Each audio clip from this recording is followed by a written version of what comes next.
Whatever it is you are doing as part of the body sculpting power, you can take a picture of it, post the before picture and the after picture of your manifestation on the Facebook group of Paramashivoham.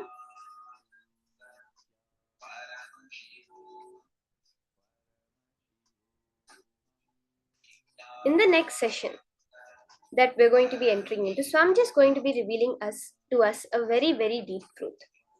How many of you have heard of the word karma? What do you think karma is? Some people may say karma is what I give is what I get. Karma is having multiple births. Karma is the idea of sin and merit. There are many understandings that we have about karma, but none of them are complete understandings.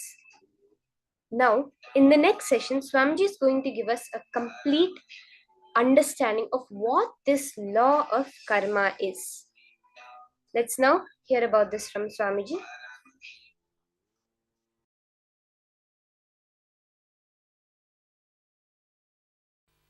Today's subject, karma. Please understand, this subject can be defined, interpreted, not just thousands or lakhs, millions of ways. It's literally infinite ways the subject can be defined. Of course, any sacred truth, any sacred secret can be defined in multiple ways. But usually, the way I define, the definition itself most provocative, provoking you towards activism, invoking completion in you. Most provoking activism, invoking completion.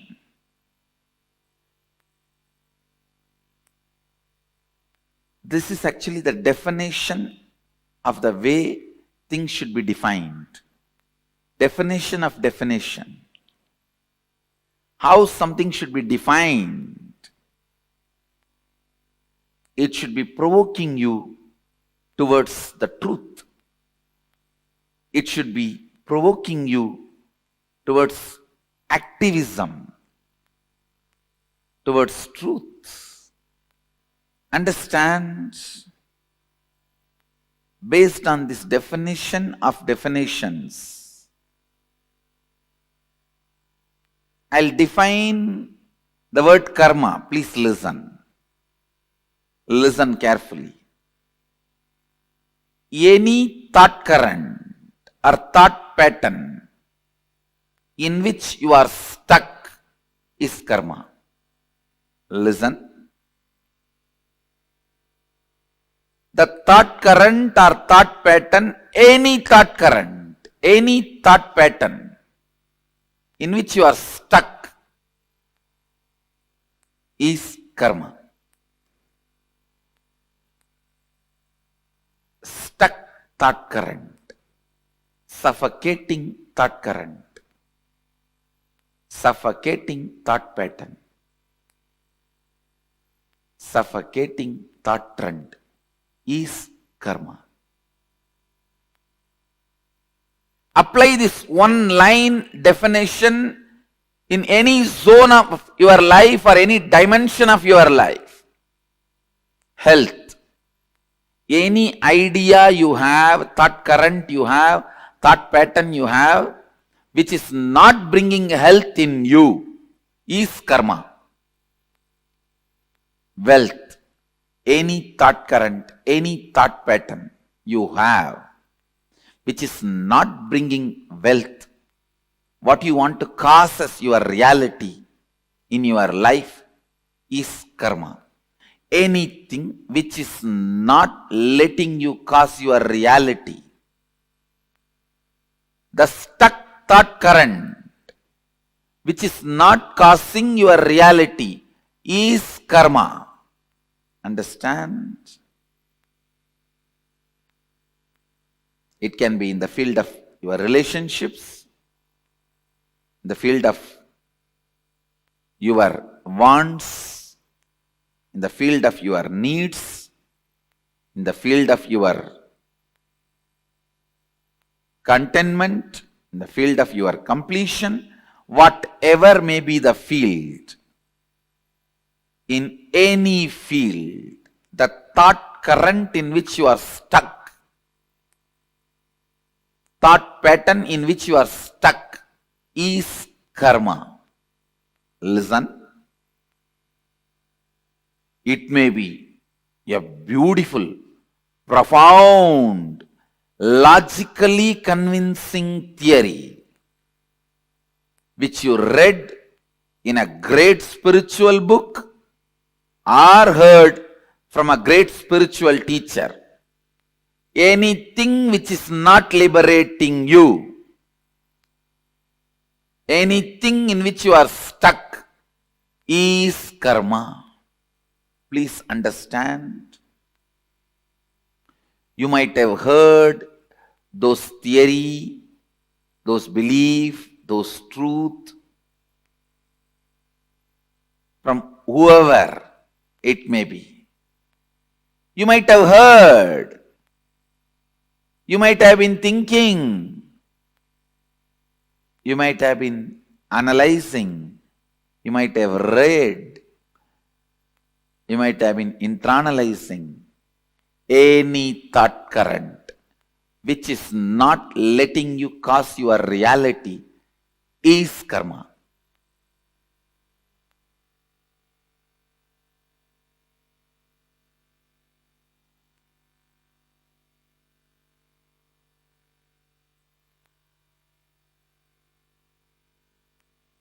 There may be tons of books you would have read on medicine, but if you are not out of disease, the thought pattern, thought current you built with all your knowledge is only karma.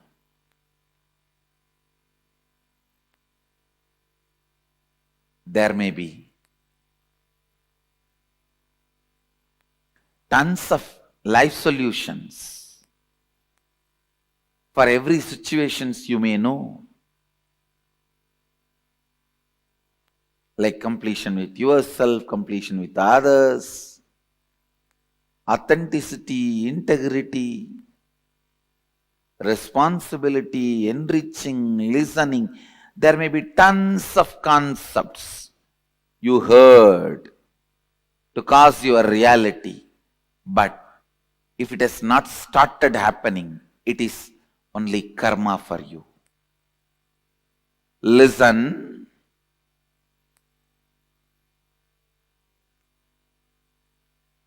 It means still somewhere your logic is not opened up.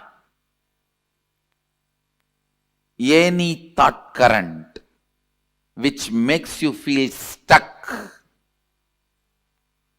suffocating, caught is karma. You may know about completion, incompletion, authenticity, integrity, responsibility, enriching, causing, living Advaita, everything. You might have heard all those concepts, enjoyed them logically, but if you are still stuck with some thought pattern which again and again brings you back to the same state, if you have not caused your reality, be very clear, all these thought trends and thought currents and definitions, everything is just karma for you.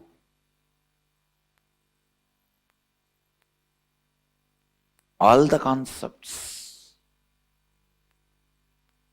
So karma is not just one part of you. It is the whole net on which you are bound. Next question. What are different types of karma? Listen.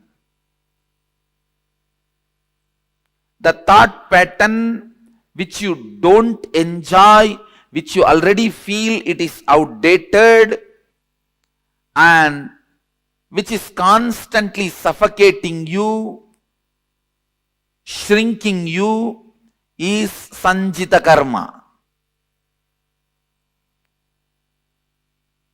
And the thought pattern in which you feel you are stuck, but you are able to cause few things as your reality in your life, that is agamya karma. But because you want to cause one or two things in your life as reality, the thought pattern you accept brings untold, unimagined, unexpected bondages, side effects, after effects in your life. That is called agamya. Listen. Husband is a person who stands by you during all the troubles, tortures, sufferings, pains, which will not be there in your life if he is not there. That is the definition of agamya karma. You try to cause your reality in one dimension of your life, and you accept certain thought current, thought pattern into your lifestyle, which causes multiple other suffocations and bondages, unimagined, unexpected, untold, unbriefed.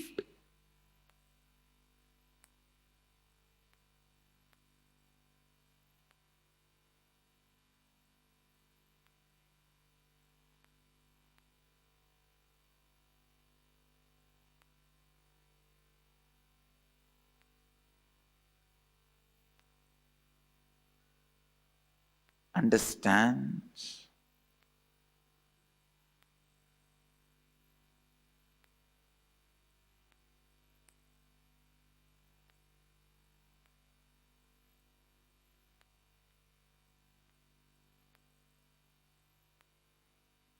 Just because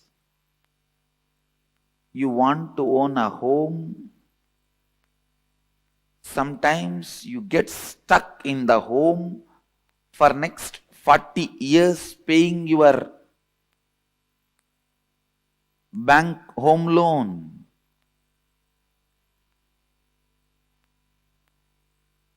You want home.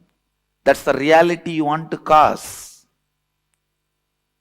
But when you cause that reality, the thought current you accept and assume on you,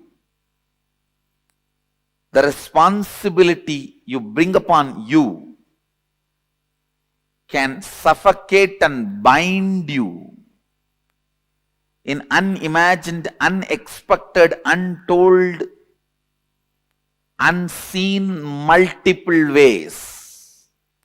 This is the example for agamya. Prarabdha means not ready to allow either the outdated, suffocating thought pattern or the thought pattern which causes your reality partially. Deciding boldly to go on renouncing any thought current, thought pattern, even if you suspect them that they are not going to cause your reality completely. If you go on discarding, the discarding will become a lifestyle. That discarding thought pattern, thought trend, thought current is prarabdha.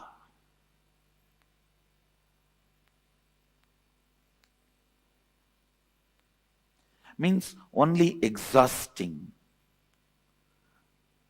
No more accumulation. Waking up to the reality. Any thought current, any thought trend cannot cause all my realities as reality. Coming to that understanding and waking up to that reality is enlightenment.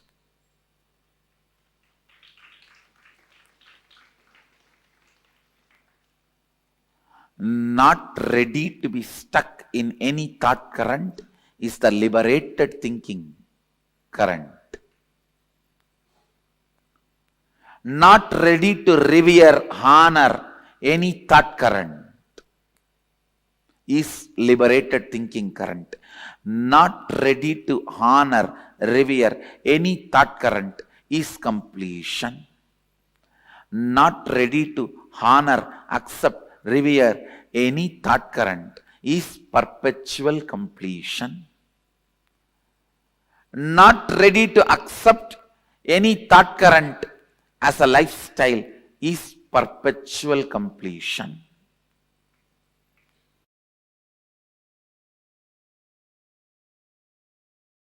I am talking only from the spiritual angle. Listen, anything, if it does not bring powerlessness to you, it will not bring karma. It can be as complicated as going for a war or as simple as chewing a pan. Listen, as complicated as killing millions in the war or as simple as chewing a pan.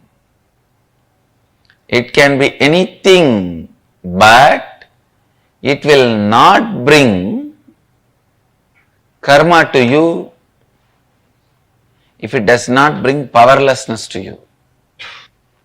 I, when it experiences itself as we, due to the pure completion and creation, that is what is called the Jagat Janana, the pure substance of the existence Shiva, out of creativity, joy, powerfulness, completion, becomes Devi and starts celebrating his own existence. Please listen. I am repeating, when the I becomes we out of incompletions added into it, it becomes the karmic life. When the I becomes we out of pure completion and the creativity, it becomes avataric life. Whether your life is a karmic life or avataric life, you diagnose, you decide. And you can change from karmic life to avataric life. You can change it from karmic life to avataric life. So understand, start moving from pure completion. Move yourself to more and more and more completion. When I becomes we, out of completion, when the we merges into I, out of completion, you are an incarnation. Yoga will make I becoming we out of completion. Completion will make we becoming I out of completion. Morning yoga, you will see the I becomes we out of pure completion. Night completion, you will see we becomes I out of pure completion. Out of pure completion, when I becomes we becomes I, your life is the life of an incarnation. Jivan Mukta. When I becomes we out of incompletions and we becomes I out of incompletions, then your life is karmic life. The power of completion is it does personality change. The power of incompletion is it does personality change. Both has the power to change your personality. Only you have to decide whether to change for good or for bad.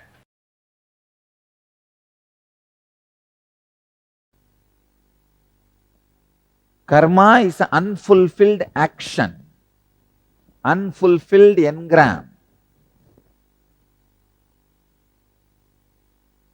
Please understand, it's unfulfilled engram. For example, you have some strong anger, hiding anger about your parents, about your sister, about your family members. That's a karma. Now, unless you complete it, unless you make it perfect, complete, you will not be relieved from it. At some situation, very difficult situation, that engram will come up and it will be so strong, knowingly you will put yourself in a big mess. Understand? Knowingly you will put yourself in big mess. It is not that all the time people put themselves in a big mess unknowingly. No. Knowingly you put yourself in a big mess. Karmanye vadikaraste ma baleshu gatachanaha ma karma balahe durbuhu mate sankostva karmani.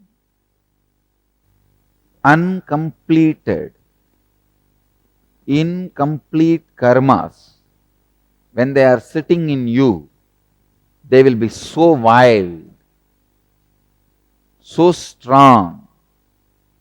They will find some justification. Usually they find the justification of comparison. Why? Why should I alone be non-violent? He is also violent.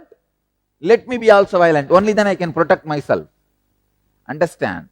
By all your justification, you may try to be violent. That is not going to protect you. He will also be in a soup. You will also be in a soup. That's all. Both of you can swim in the same soup. That is not going to solve your problem. He will also be in a chaos because he is violent. You will also be in a chaos because you are violent. Understand? Minus plus minus is not plus in the cosmic law. Only in mathematics minus plus minus is plus.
what do each of you understand as karma?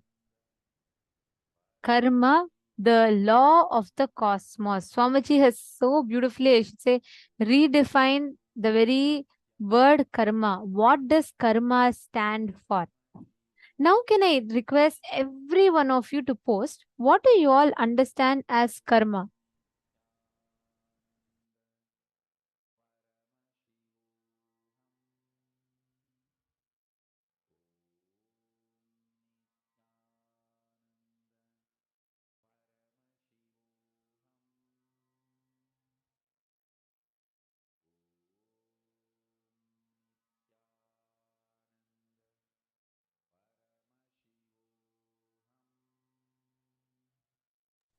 Okay. I request every one of you to post what did each of you understand as karma? From what Swamiji revealed. What was your new understanding on karma? Come on.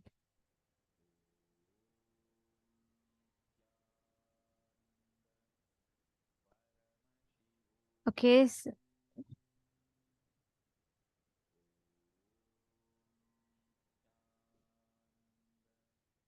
Ma Sil Oz is asking, does Swamiji allow sannyasis to swim in pool? The water is not like sea. Yes,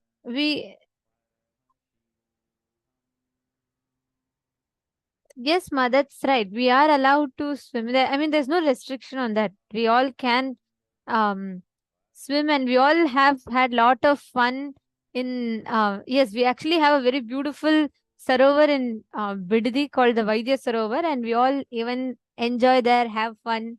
So there's no such restriction on swimming, ma. Okay, so now Mapurnam Yadav has posted, what thoughts in which we are stuck is karma. Thought current that makes you feel stuck or suffocated is karma. Beautiful. Because most of the times we are so stuck in thinking that karma is action. Karma is action or inaction. Swamiji tells that commission or omission of any action is not karma. Karma is the thought current that we cherish. And what are the thought patterns? What are the thought currents that we cherish is called karma. That's right.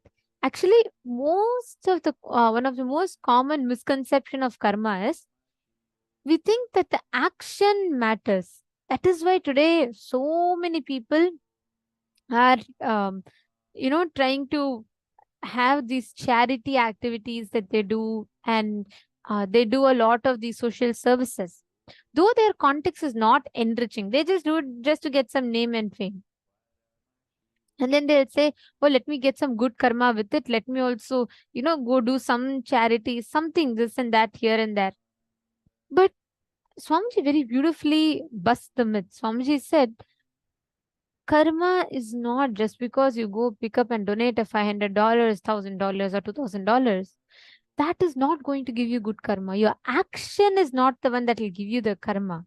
It is the thought current, the thought pattern, the space that you are in that decides. That is what decides whether you get the good karma or not.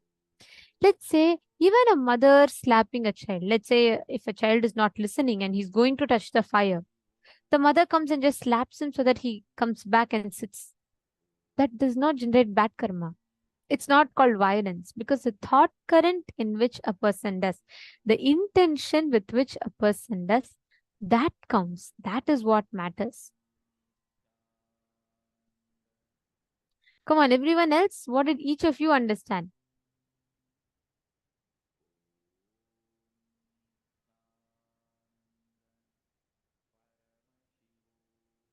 Okay, Ma Saralanandas posted, in September 2021, Swamiji as Sundareshwara freed me from all my karmas, and I can testify that whole life has changed. Conflicts are no longer a part of my life. Wow. So beautiful, Ma. And Ma Geeta Devi has posted, okay.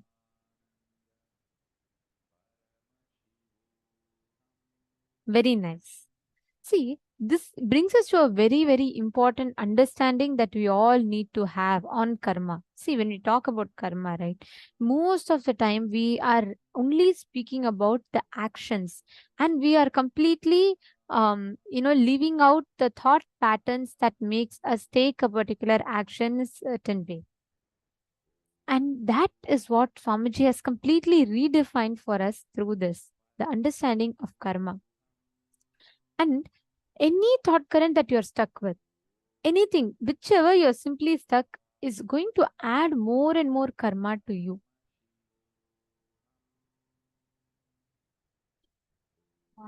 Malhotra, you posted the intention behind each action is karma. See, intention behind each action would exist for all our actions, because that decides, it's based on the context that you perform a particular action, and that action's results is based on the result of the intention that you carry. But intention itself is not karma. The thought current that, for example, let's say you're declaring the powerful cognition. Swamiji has told that I am Paramashiva. Now I'm declaring to and deciding that with this cognition, I am going to sit and manifest this particular thing that I want. This power manifestation that you would be doing is not karma, because you're not stuck in a thought current. Every time you cherish a powerful cognition inside of you, you only go more deeper and deeper into you. So that is not karma. Intention itself is not karma. The thought current that makes you feel stuck, or whatever thought current is stuck in you, like Swamiji will say, it is almost like a stuck gramophone. Goes on and on and on and on again and again. Maximum some 10 thought currents will be there. Almost for throughout our life, that same 10 thought currents, same, it's like 10 tracks you have, you play it in loop inside of you. Sometimes 2-3 tracks play in loop inside of you. Any action or inaction that you do, from that thought current, being stuck in that thought current, is karma.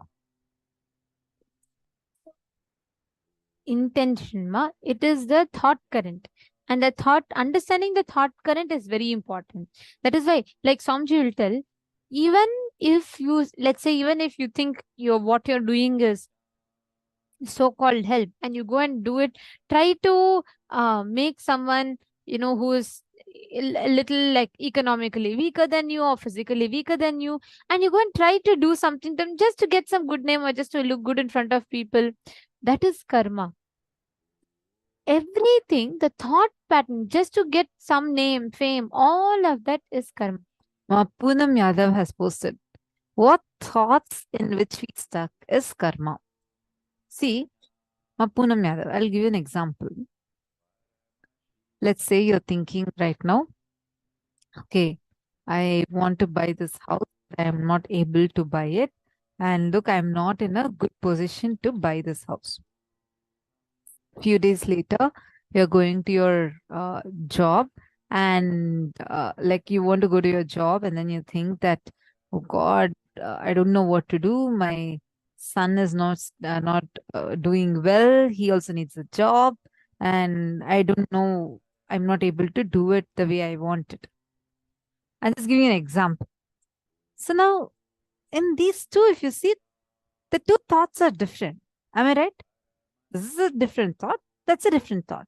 But the underlying current, the thought current is the same.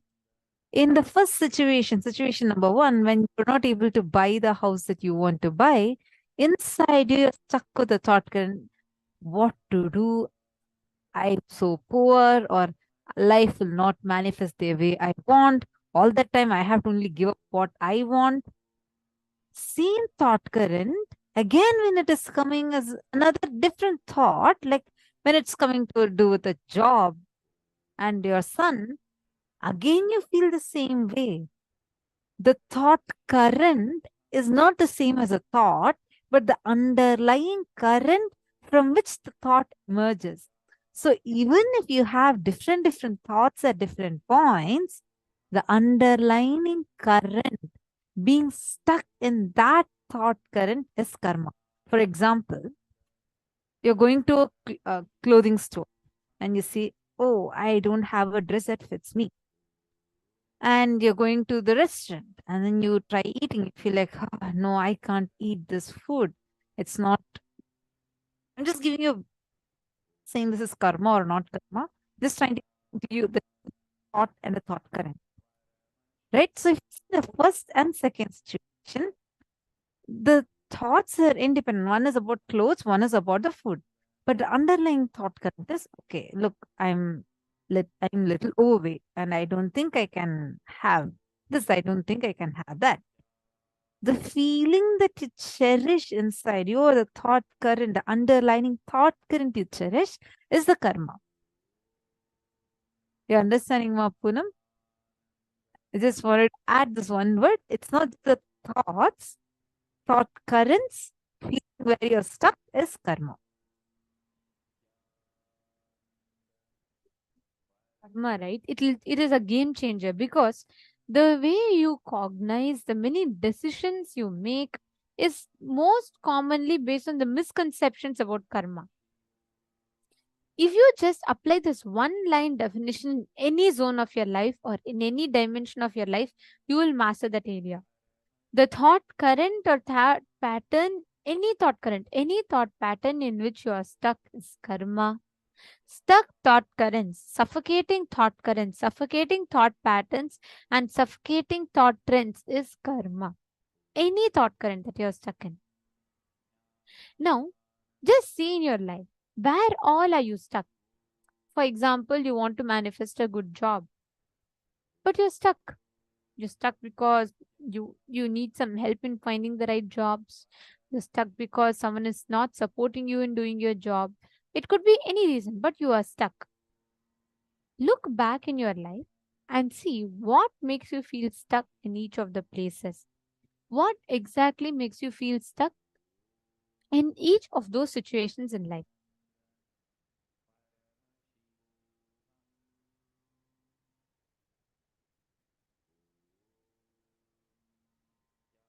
All the feelings, see, when we say which in which you're stuck, it means all the feeling which is suffocating you, which is not letting you cause your reality.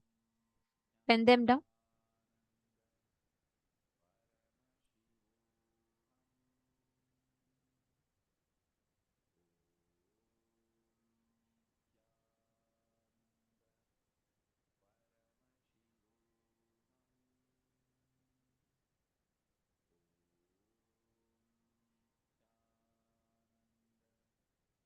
Paramashivoham. Om Nithyananda Paramashivoham. Om Nithyananda Paramashivoham. Word Om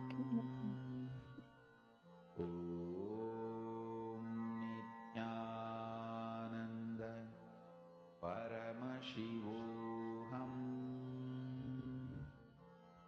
Om Nithyananda Paramashivoham. Om Nithyananda Paramashivoham. Look into each aspects of your life and write what did each of you see in whichever places that it is stuck. Like, it can even be something simple. You want to buy a house and you've really been working for it, but you're stuck. Any aspect, any dimension of your life in which you are stuck, pen down all the areas of Paramashivoham.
these things that you have penned down, all the places where you are stuck. Decide to discard these thought currents and do a completion. Let's say, for example, every time it comes to, let's say you have 10 projects. I'm giving an example. But every time when it comes to you having to talk to a particular person for a particular project, you constantly see how the moment you remember it, you feel like stuck. You feel like, oh God, this will never move. You feel like it's an impossibility sitting. So revisit each of those places, see what you're going to apply as a powerful cognition there to move. Okay, Mahena Shimt is asking, between action that brings positive karma and positive action that don't bring any karma. Actually, when you are doing for enriching, right, all the enriching activities brings you good karma. When you are doing an action without clutching to the result, like an avatar, you will not have any karma, good, bad, right, wrong, no karmas will be there.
Now, with this decision in your inner space, let us all enter into the power manifestation.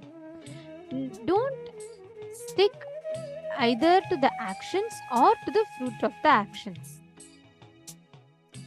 Just decide to manifest from this space, decide to have a shift in your inner space. Let us all get ready. Now, for this round, I request all the participants, we're going to be manifesting the level 2 of the body sculpting power, where you're going to be designing your body consciously through the third eye.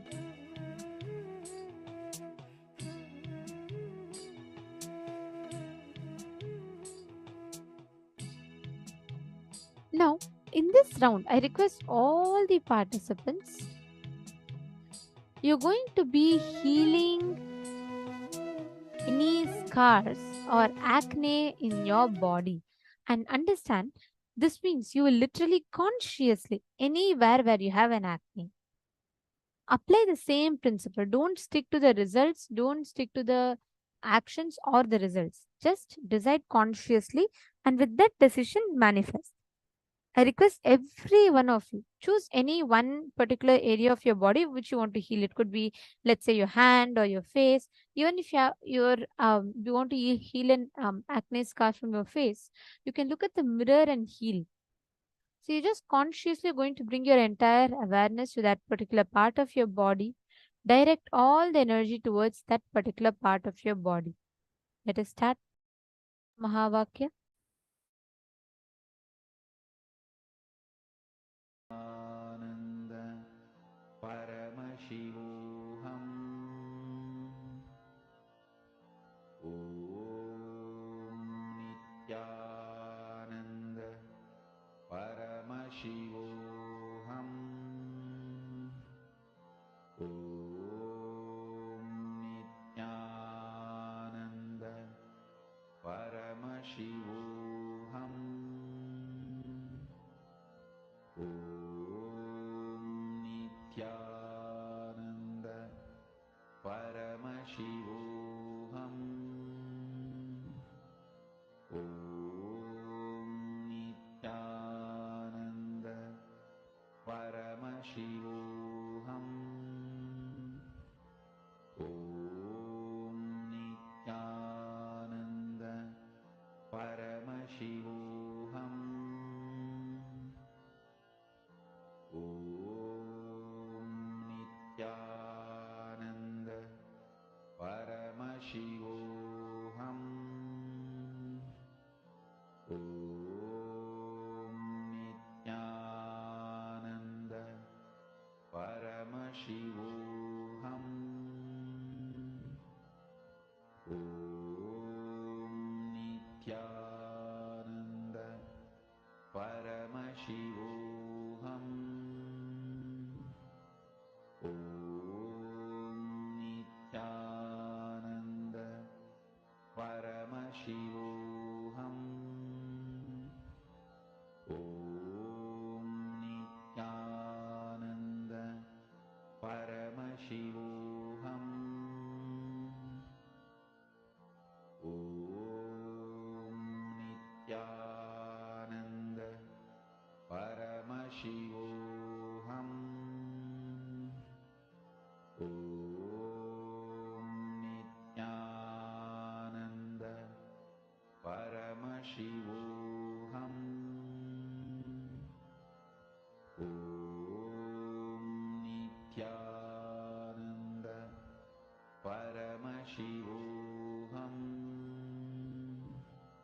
Om Nityananda Paramashivoham. Om Nityananda Paramashivoham. Om Nityananda Paramashivoham. Om Nityananda Paramashivoham. Om Nityananda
Paramashivoham. Om Nithyananda Paramashivoham. Om Nithyananda Paramashivoham. Om Nithyananda Paramashivoham. Om Nithyananda Paramashivoham. Om Nithyananda Paramashivoham. Om Nithyananda Paramashivoham. Om Nithyananda Paramashivoham. Om Nithyananda Paramashivoham. Om Nithyananda Paramashivoham. Om Nithyananda Paramashivoham. Om Nithyananda Paramashivoham. Om Nithyananda Paramashivoham. Paramashivoham. Om Nithyananda Paramashivoham. Om Nithyananda Paramashivoham. Mahamahavaagya, spiritual lullaby for samadhi, and Suprabhatam, wake up call, wake up song for Paramashiva. This Mahamahavaagya is spiritual lullaby for you to fall into samadhi. Suprabhatam, wake up song for Paramashiva to wake up in you. Just remember this one powerful cognition. This Mahamahavaagya puts me in samadhi. This is spiritual lullaby for samadhi, and Suprabhatam, wake up song for Paramashiva in me. For Paramashiva to manifest. With this one spiritual powerful cognition, chant this Mahamahavaagya.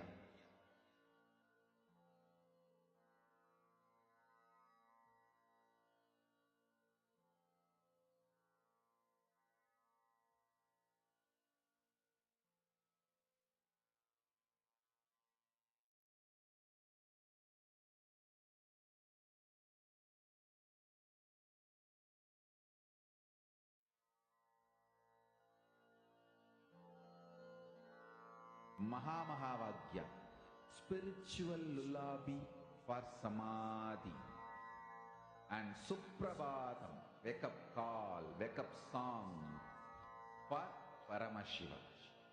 For Paramashiva to manifest. With this one spiritual powerful cognition, chant this Mahamahavaagya. Om Nithyananda Paramashivoham. Om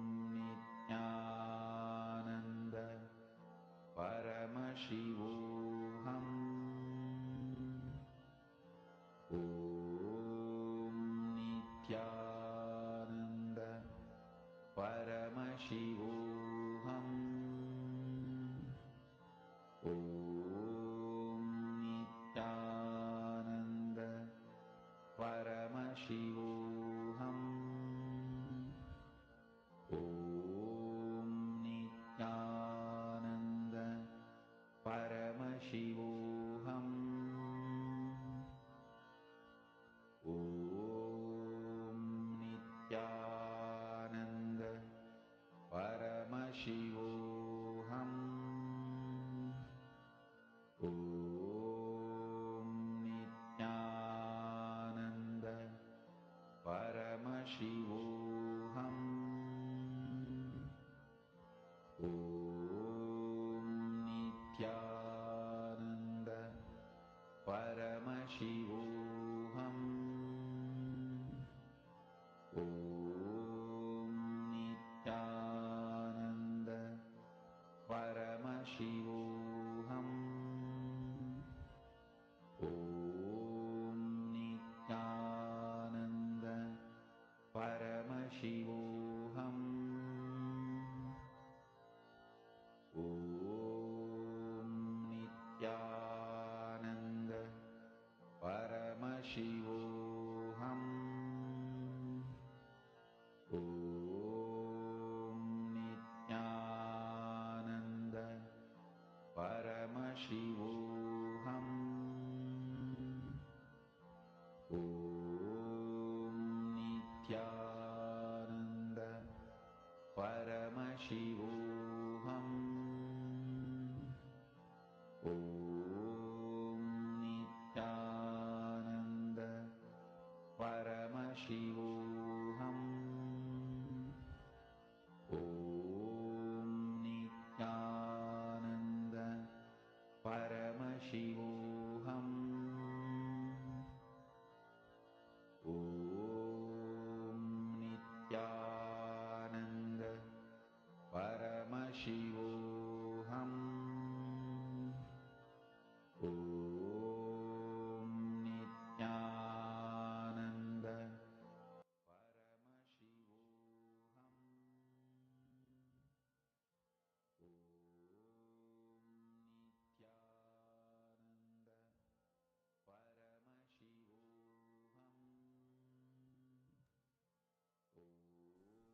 Now, as all of us are manifesting this power, see, please understand, whenever you are healing yourself from all the karmas, the thought currents that you're stuck with, and you head towards a breakthrough, the pattern breaks and manifests as power. Now, we are going to be understanding a very, very important aspect of karma. And we are going to be learning about one of the most beautiful explanations that Swamiji gave about karma, a revelation about karma. Let us now listen to Swamiji's revelation.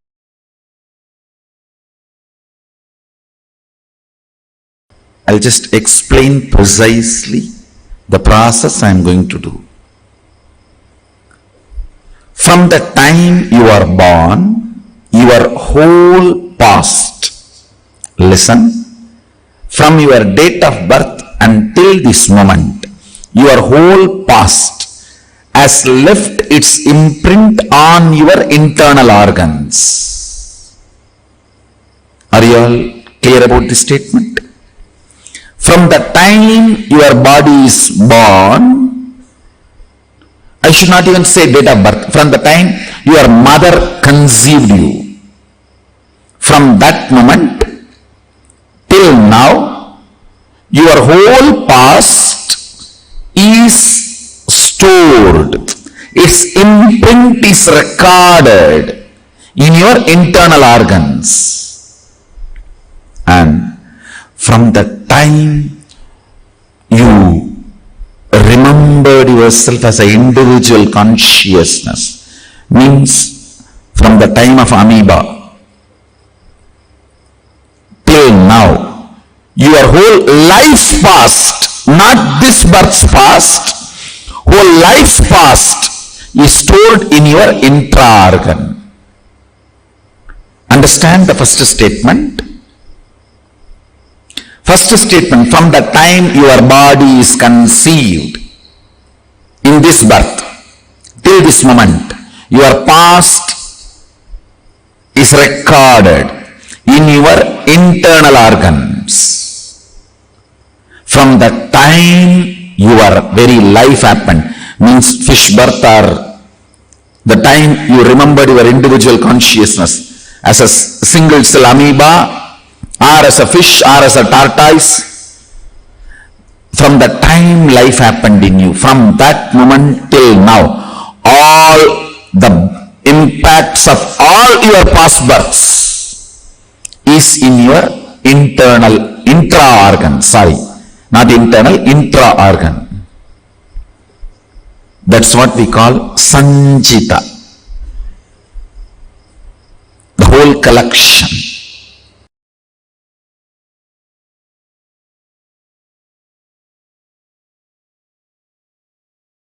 When Karna does dana, he gives whatever is there. He doesn't keep something for tomorrow. Just like Karna dana. Understand? When Karna does dana, he gives away everything. He doesn't keep something to do charity tomorrow. That is the beauty of Karna. Karna doesn't think, oh, let me keep something so that tomorrow I can continue to do charity. No. What is, finish it. Understand? Same way,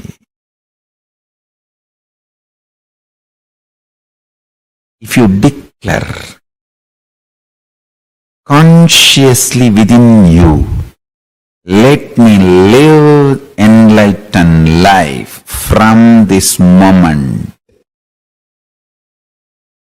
all the unconscious patterns and negativity you developed loses power over you. Understand? For example, if you declare, let me become pure vegetarian from this moment, all the toxins you developed in your system due to non-vegetarian food melts away. Only if you fail and start taking non-vegetarian food again, those patterns come back. Otherwise, they get pushed into Sanjita, means the bank of karma.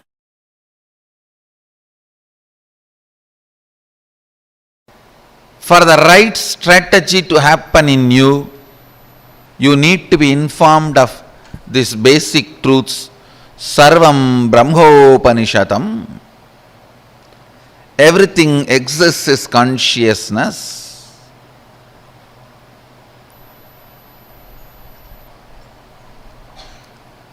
Everything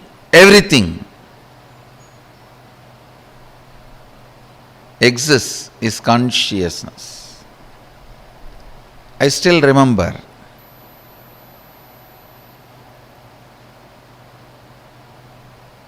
I was 8 or 9-year-old boy sitting with two of my gurus. I had the fortune of having 4 or 5 gurus continuously making all their time and energy available to me. So two of my gurus, I was sitting with two of my gurus, and the temple bell rang. The lifestyle in Arunachala is so beautiful. You know it is morning only when you hear the temple bell. You know it is breakfast time by listening the crackers in the temple. Every puja, there will be temple crackers.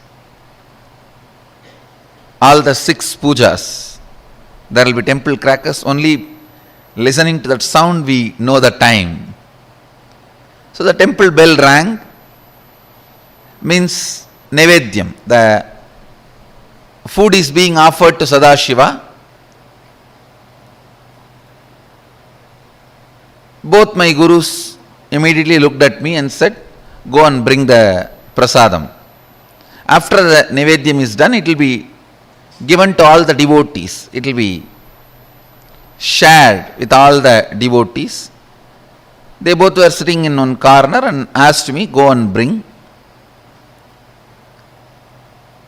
I went to the place where they distribute the prasadam and waited. Puja was over. The rituals got completed and they started serving. And I stretched my hand and the priest gave one share. It's like one share itself will be almost like half a kg rice. In one big leaf they'll give. And then the pujari was telling, the pujari saw before going to the puja that I was sitting with both my gurus, and the pujari is very greatly devoted, highly devoted to both the gurus. So the pujari saw and told me, hey, take two more for them also, they are sitting. Take one for you, take two more for them. I was a little reluctant because one of the boy and girl who were my classmates are standing in the queue next to me. They will laugh at me, taking so much, all for one person. So for this purpose only you are sitting in the temple whole day. That's the way they usually make fun of kids. So, and I know already they are gazing at me in the mood of making fun. I felt little pride. I am from a big family, and again I have been told from beginning that you are from big family and you have to behave yourself like that in the public. So I told the pujari, no need, this is enough, and I brought the Nevedyam to both my gurus.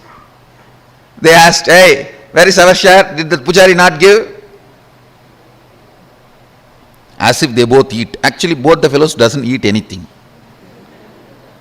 Very rarely they will touch and put 2-3 grains in the mouth and give it to other people who are sitting with them. And I said, no, you don't eat. You eat rarely. This is more than enough for all three of us. They asked, no, did that pujari give or not? I said, yes, he gave. He wanted to give. He asked me, take 2 more to both the swamis. Then they asked, why did you refuse? No, behind me my classmates are standing. They will make fun of me that I am taking so much. Am I going to eat so much? And for this food only I am in the temple. They will tease me. I don't want to get teased by them, so I brought only my portion. Till this moment they were very casual, laughing, smiling. Immediately I saw Kuppamal staring at my eyes and saying, go to their shop street and beg and bring the food. That's the word she uttered. They both own a shop. This means their father owns a shop. The same street where my father also owns shop, and the whole street is literally ruled by my grandfather. He is the head of that whole association. So I always walk in that street with the pride. I am a grandson of this guy, And all the shop owners are either family or friends. So any shop we enter and eat anything, whether it is jaggery or dal or anything in any of the shops is free, and we'll directly go and sit. And in village actually we know literally everyone's name, and it's a different lifestyle. But in that same street I have to beg now. All will make fun. What happened to your grandfather and his wealth? They will ask all questions and they will tell my grandfather. That is the next problem. That your grandson is begging in the street. Why you are not giving food for him? Of course, one good thing I had. I think this is the greatest boon Sadashiva gave. Just obeying the Guru Vak. I think that's the greatest wealth I brought with me, I tell you. The future may think, future may describe various things as my main contribution. Some may say my Gurukul is my contribution, and some may say the science of manifesting powers is my great contribution. Some may say science of enlightenment is my great contribution. But I tell you, the greatest thing I brought, which was useful for me, is surrender to the Guru Vak.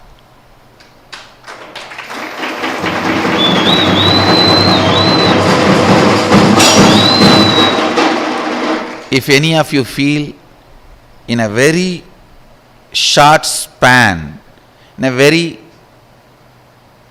young age, in small number of years, I have done big work.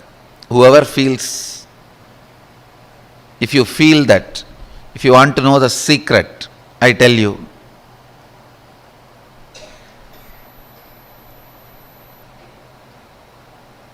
complete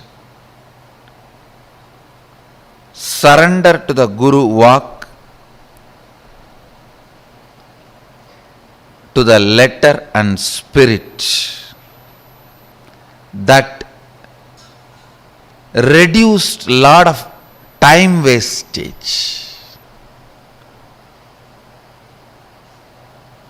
The moment my Guru said, go and beg the same street, in the same shop and bring food,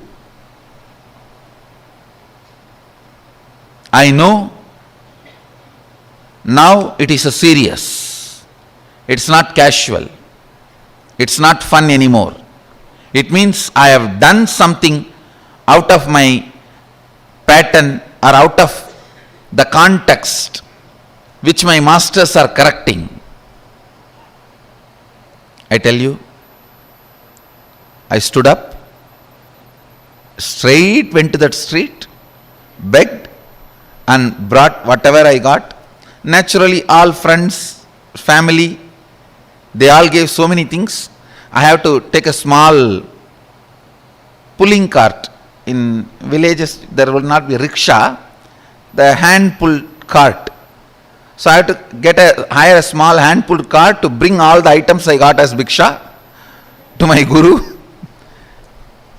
So I hired a small vehicle and brought the whole thing and put it at the feet of both the Gurus, and I realized, understand, that was one of the greatest realization I had.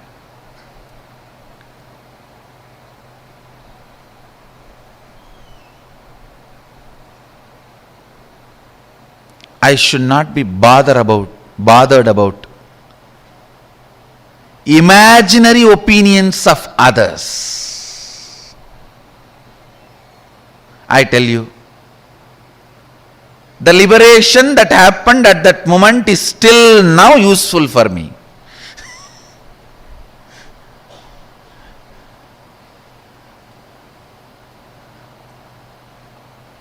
Next day I had a chance to talk to both my friends. They were asking me, hey, why were you going for bhiksha in all the shops? Did you do any prayer, or is it any divine commitment? In villages we have a habit that if somebody is sick, they pray to Venkateshwara and Kuladevata, that they will go for bhiksha and bring and offer it in the undi. Still we do that. Every Puratasi month, all the Vaishnavas, they go for Bhiksha and take it and offer it to Vishnu temple, and Shaivites every Margasirsha month go for Bhiksha and offer it to the Shiva temple. They asked, when both the friends asked me that, hey, did you have any prayer? Why were you begging? In the mind I was thinking, only you fellows are responsible for my begging. And only now I understand, you guys did not even have the idea which I was thinking you guys will be having. Understand. If you understand this one truth, the amount of time you are wasting in your life without moving towards your goal will be cut 80%. I am telling you.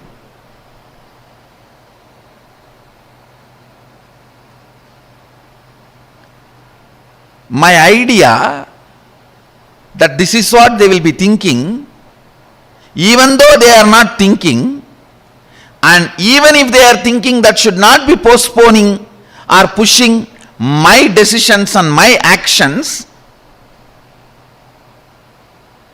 But imagining this is what they will be thinking and not doing what I am supposed to do. Please understand, this is one of the most powerful sickening patterns in which all of us are stuck.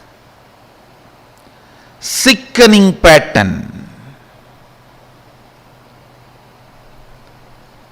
Yes, if I worked on completion, I myself would have got out of that pattern, but when I am 50,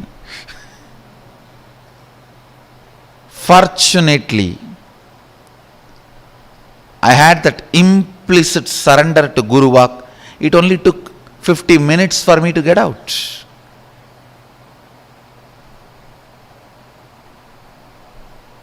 When I was going and doing Bhiksha, I just know the pattern. There is some pattern, that is the reason, some reason. Something is not right in me, that is the reason I did not take that prasad and just come and came back.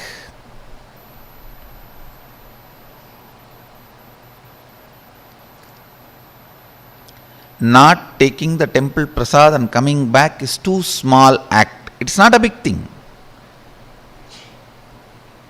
And if they just shout from where they are sitting, the priest himself will bring and give it. Because it was only audible distance. They were sitting inside the temple only.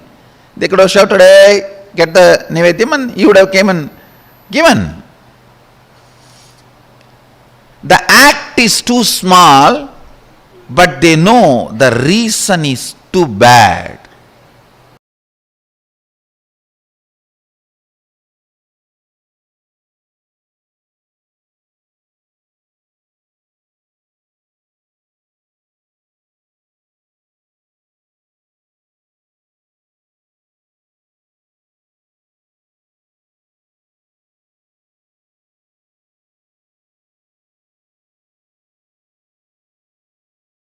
Karma, the hangover of the past. Please listen. We always feel,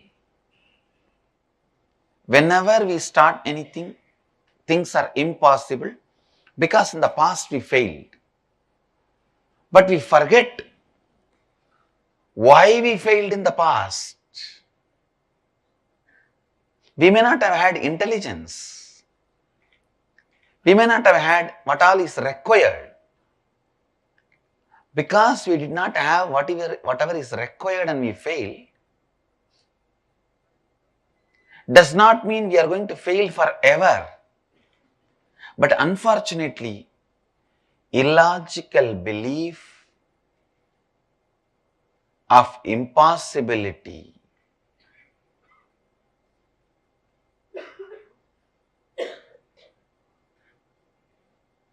in your inner space is karma. Illogical belief of impossibility. Please catch it. This is the Facebook statement today for all of you. Illogical belief of impossibility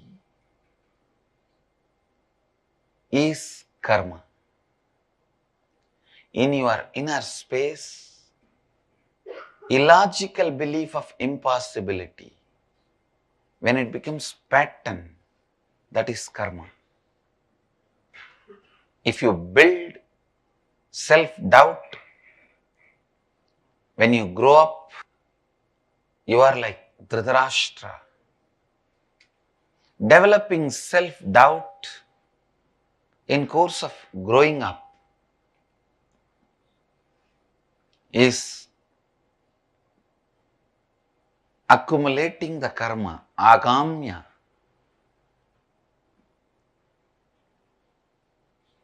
Encouraging the self-hatred with which you happened is prarabdha karma, like Shaguni.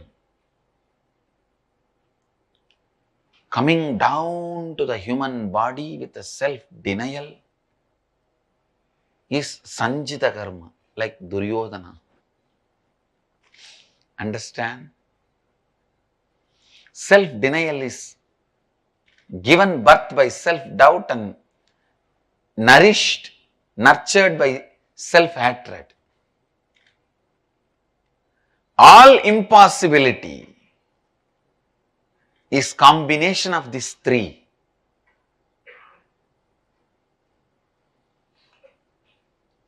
Being held together by self-blackmailing, Gandhari.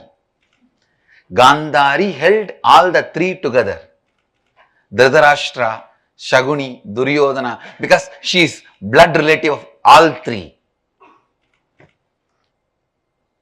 She is the head of the family of all three.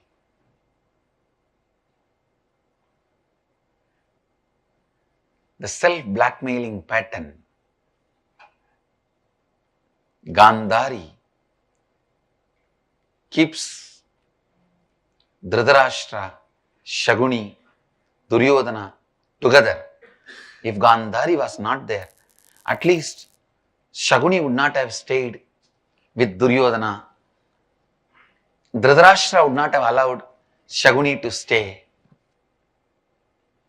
Understand? Even in you, the constant self-blackmailing pattern. Let me define self-blackmailing pattern. If the same way things go on, then what will happen to my identity? I will become nobody. Where will I end my life? I will have to put my foot down, which forces you to put your foot down. But unfortunately, whenever you want to put your foot down, you put it in your mouth. Putting the foot down is what I call self-blackmailing pattern. You always think, no, if I don't put my foot down, it will go in a different direction, it will go in a different way. What will happen to my identity? Constantly, everywhere, you think, I'll have to be living in the same way. Understand?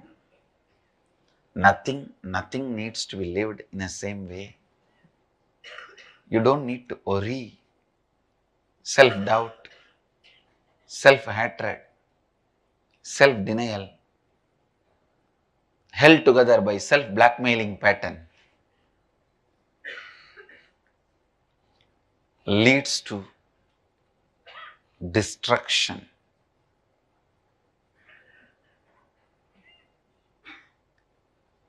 Only in the pure, beautiful, Advaitic space, you will even understand, look beyond the self-blackmailing patterns with which you are suffering. Self-blackmailing does not need to be your lifestyle. Self-blackmailing does not need to be the way you are approaching, cognizing your life.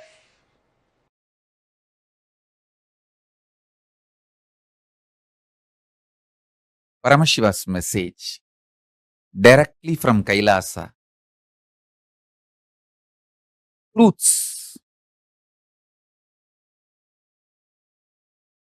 about digestion, karma,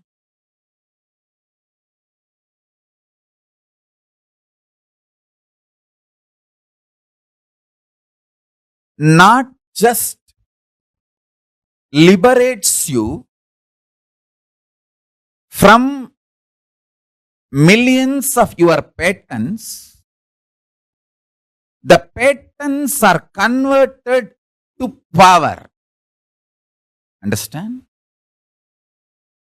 Whenever you master a pattern, you conquer a pattern,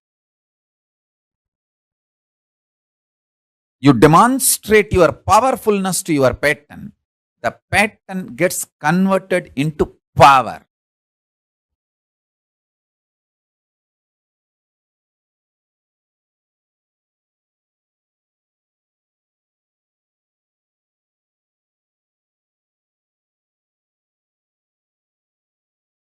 I'll start with few basic truths. One, in the field of consciousness, ultimate is all pervading and all inclusive. Ultimate is not exclusive in the field of consciousness. For example, in a country, there can be only one supremo. Only one person can be head of the state. Not even two. But in the consciousness field, whatever is supremo, that is all inclusive and all pervading.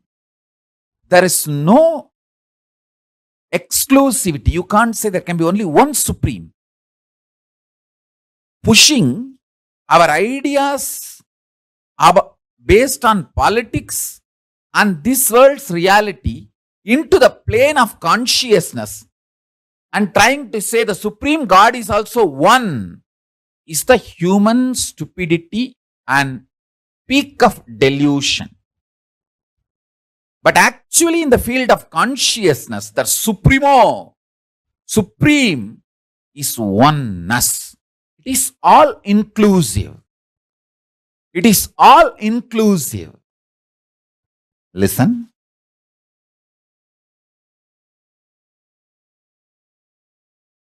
It's not one, it is oneness.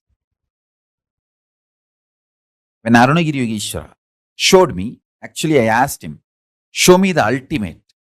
Then he just opened himself and showed me the ultimate.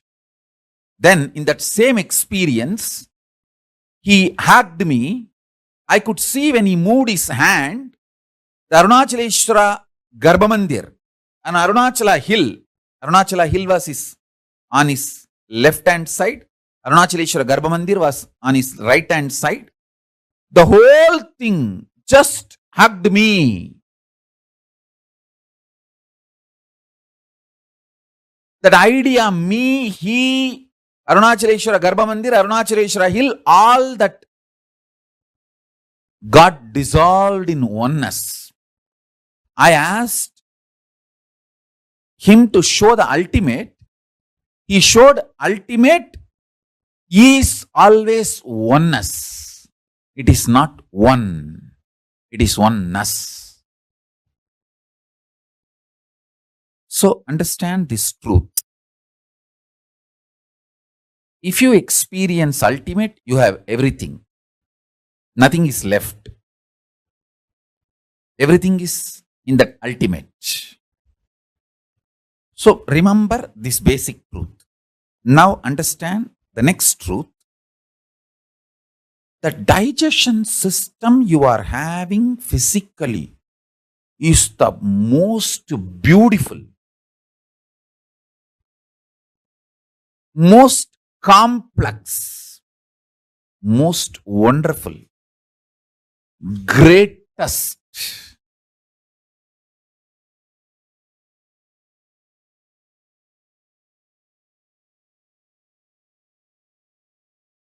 most powerful digestion system in the whole universe, not just comparing with all the animals and other species,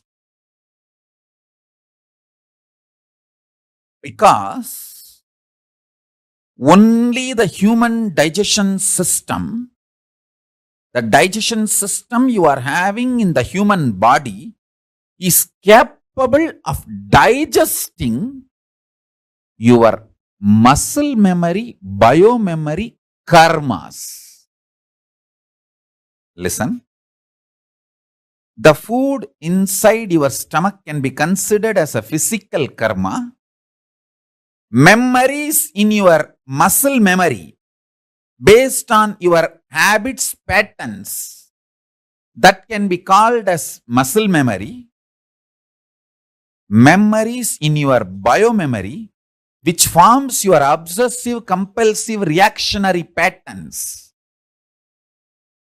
Your compulsory reactionary behavior, which is deeper than your day-to-day habits, that is called biomemory. Now, let me repeat.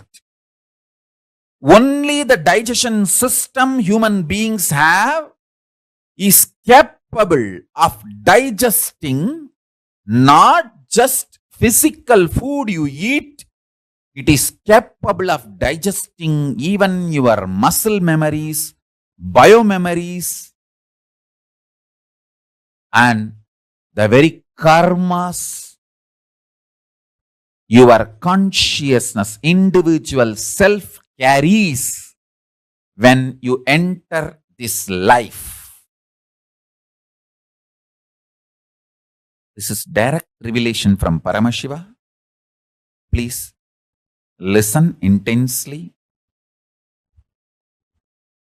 One by one, internalize. If you apply these great sutras, you can achieve great understandings and manifest powers. Listen, if you apply these sutras, you will understand many great truths our ancient Hindu rishis have nicely intertwined, added into our life.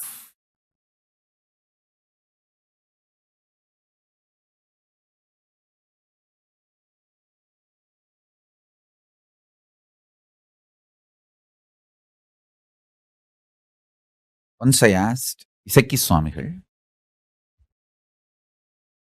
he is a very poor eater. Almost once a month, very rarely twice a month, maybe once in a year, like more than 2-3 times in a month. So totally, if you count whole year, he would not have eaten more than 20 times. Whole 365 days, maximum 20 times only he would have eaten. That kind of a siddha. That kind of a personality. I asked him once, he was telling somebody that do this vrata. He was guiding somebody with the naga dosha, a karma. comes by killing a snake, which is embodied divinity. Many times the snakes in the temple, in the great spiritual places, are like great siddhas, great evolved beings come in a snake body and continue their tapas. That kind of a snake, by mistake, knowingly or unknowingly, if you kill, that brings naga dosha. So somebody with a naga dosha, he was guiding that person to do certain fasting for Rahu and Ketu. I thought fasting will help the body. How can that clear certain karma? So I asked him. He had an old radio. My father's mother is like a radio addicted. Even in my house, there was a radio. She will switch on that radio and she doesn't know how to switch it off. And she doesn't want to learn how to switch it off. She wants the radio to be on almost 24/7. She will switch it on. Those days, only that one Tamil channel will be there, All India Radio. And it will not be 24/7. It will be few hours. But even after that, she will not switch it off. And it will be like a going. But she is okay with that sound, but she will not switch it off. She doesn't want to miss even one program by mistake. She is like a radio addict. And same way when she comes to Isaki Swami's ashram also, she will switch on that old radio. And sometimes it will not be loud enough. So she will take that, it used to be like this size. She will take that and keep it on a small table and put her ears near that and going on listening. He switched off the radio and he said very beautifully, see how that radio works? That sound waves are there. The radio receives that waves and sings or makes the voice, volume, noise, whatever it is. If we stop the radio, it's not that the sound waves disappear, but that radio stops receiving and making the noise, making the sound. Same way, when you do fasting, the biomemory, muscle memory which is inside you, which attracts karmas and makes those karmas manifest ill effects, bad things in your life, that gets stopped, disconnected.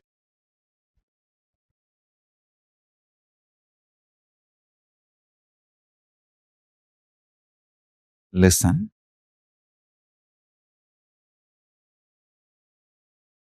It is such a simple village way of explaining.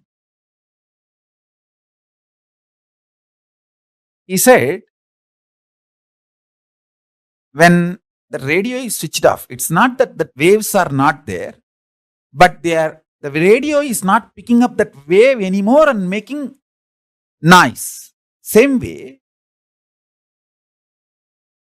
in your body, if you remove the biomemory, muscle memory, which attracts these nagadosha karmas from cosmos and manifests as suffering and pain, if we just remove the biomemory and muscle memory, you are free from that karma and free from that dosha.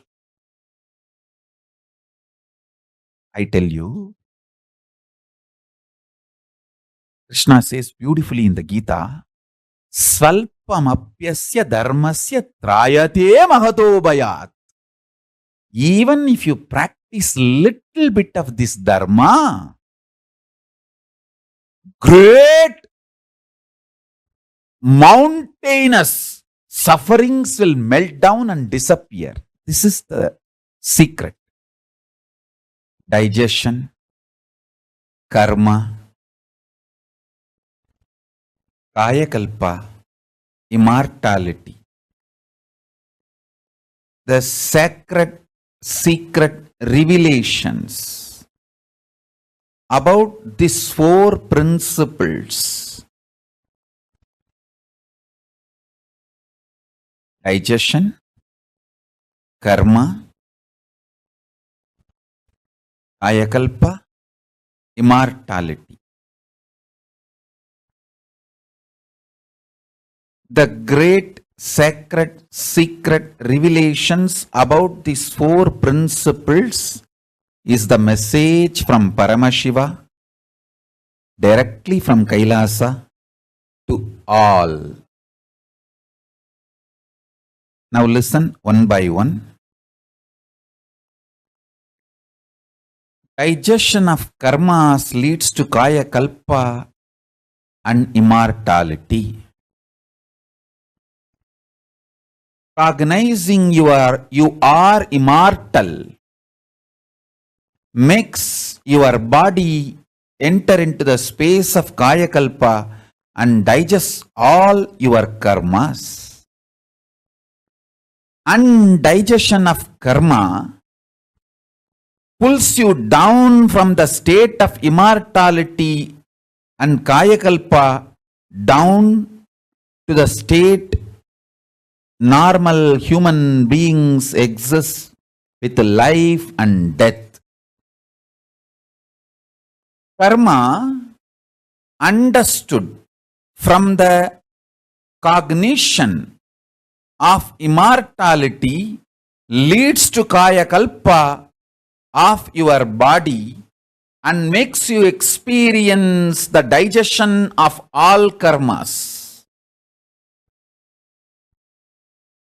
Digestion, understood in its real sense,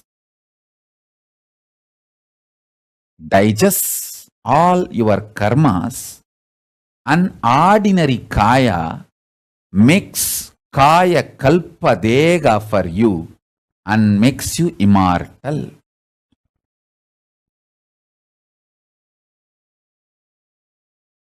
Each statement I made is directly from Paramashiva. Each of these are like Akashic records, sacred truths. Your digestion energy, Jataragni, is capable of burning all the negative muscle memories, negative biomemories, rebuild your body continuously as your conscious decision. Understand? Every part of your body is rebuilt continuously in few days. Your intestine gets completely replaced in few days. Your liver gets completely replaced in few days. Even your brain completely gets replaced in few months.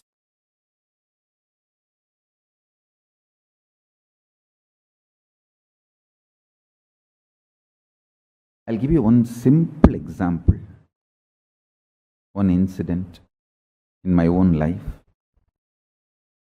My gurus will insist on me every day taking neem juice. I still remember once,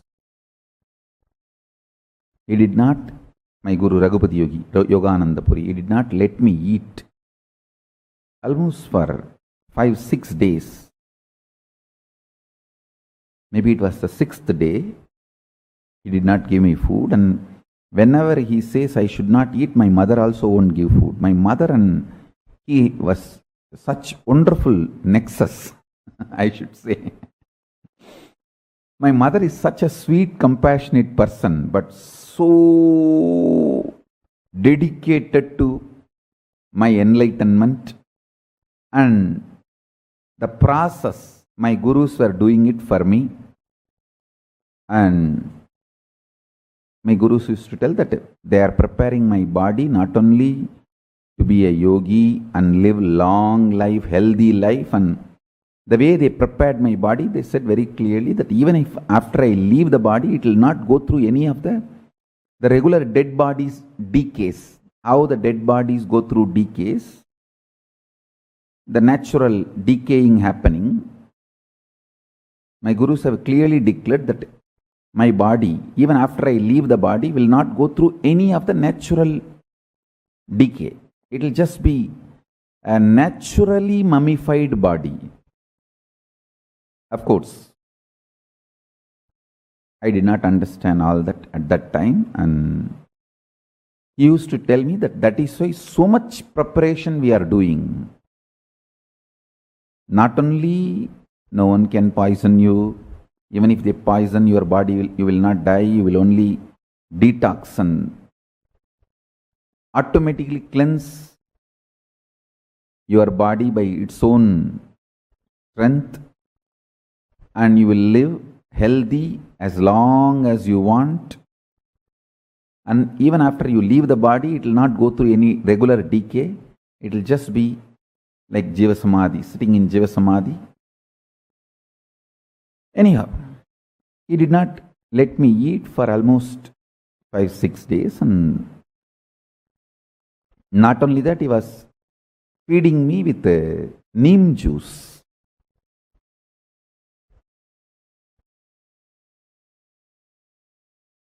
Without food, giving neem juice and asking me to brush my teeth with the neem stick. With the neem stick, I have to touch the haritaki powder as the powder. Neem stick will be like a brush. Haritaki powder will be like a tooth powder. That is the way I have to brush. And 6th day, still no sign of food. And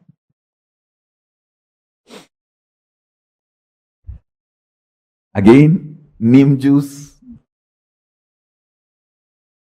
Finally, I vomited.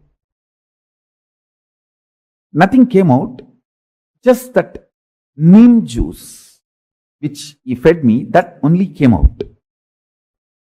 Because there was no food for last 6 days. What can come out? Only neem juice came out.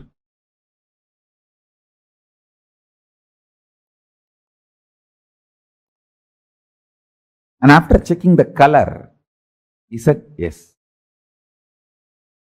Ronanir samanam aidichida. Ipa nee saapidala.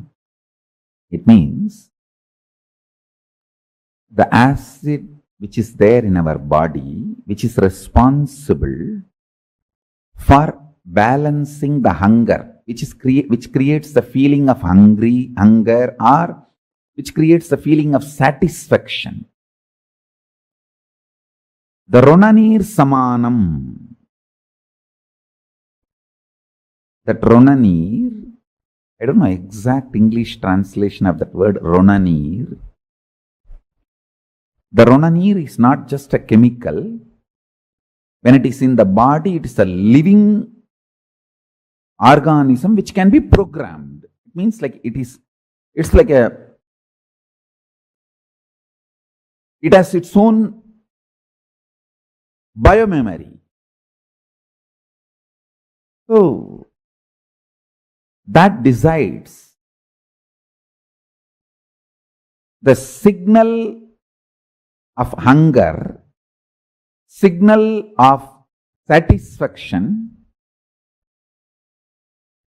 is programmed in Ronanir. That Ronanir is responsible for maintaining our hunger. He said that has been balanced and programmed. And I tell you, still now, that programming they have done is responsible for my healthy, happy life.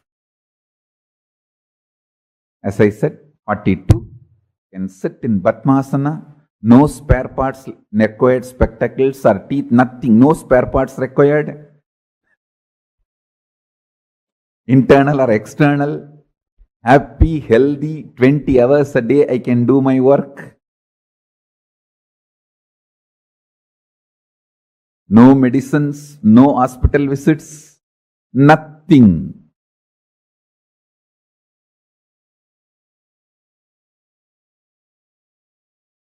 I am 42. Surely I have not even gone to hospitals 42 times. Maybe I would have gone to inaugurate, visit, bless, but not for treatment. Only few times, like when I had the fracture, went to hospital for surgery. Other than that, it's their grace. It's their grace. I wanted all of you to know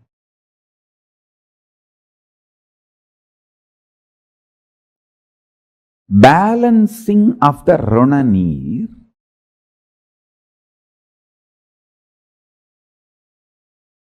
is a very powerful method. I'll give you simple tips. First instruction, keep always your body hungry. Never dump food and fill it. No. You should always feel that subtle hunger. Means constantly the Jataragni is alive, burning. Rana-neer balancing gives you tremendous willpower. Biggest problem for the seekers is self-doubt, self-denial, self-hatred. Will persistence will be higher than the self-hatred, self-denial, self-doubt in a strong person. Higher than the will persistence, consciousness. You need a strong, powerful vessel to do the alchemy process with mercury. Enlightenment is just like alchemy process with mercury. First, you need to have a stone vessel in which the mercury need to be poured, and the energizing process should happen inside the stone vessel so that the molecules of mercury is broken through the energy and reassembled as a solid molecules. It's a whole alchemy process. But the vessel should be strong stone, granite vessel. Same way, the body should be built with hunger and Rana-neer balancing. I am not saying don't give vitamins, minerals, all needed. Give all of that. But stop dumping junk food on the system. Your body will become a powerful vessel where the spiritual alchemy process can happen.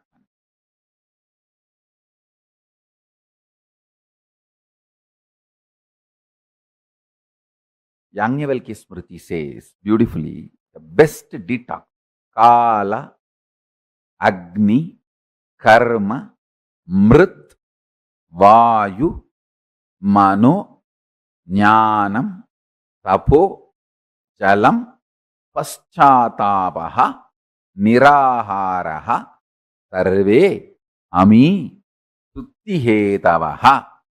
Nirahara is the last but most powerful detox.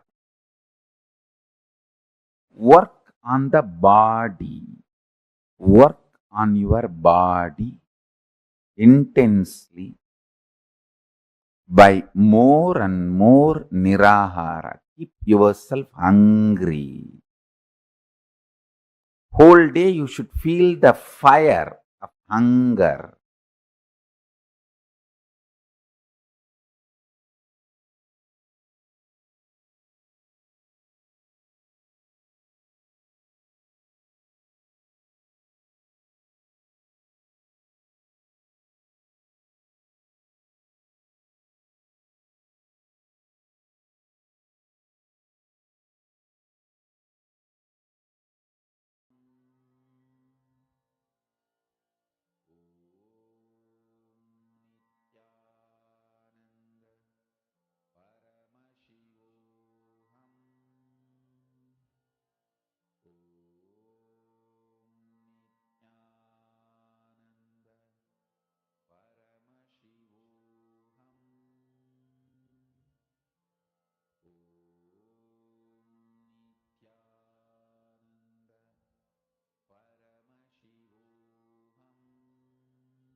behind them.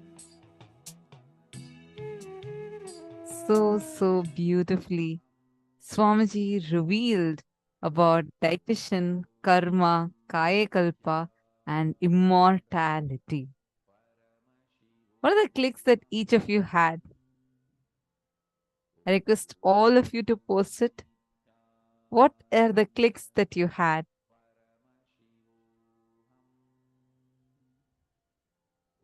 When Swamiji revealed so beautifully,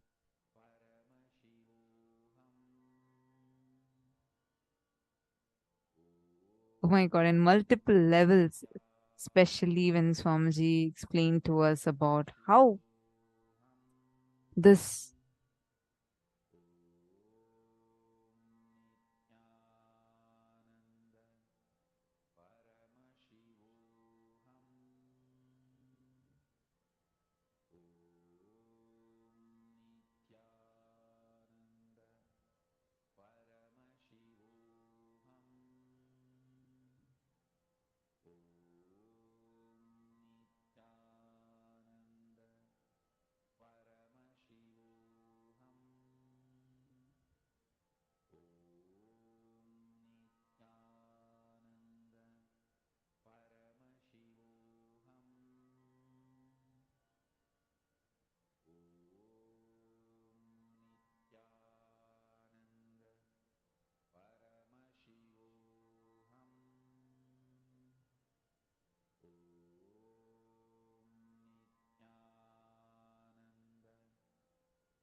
beautifully Swamiji explained, right? Oh my God. This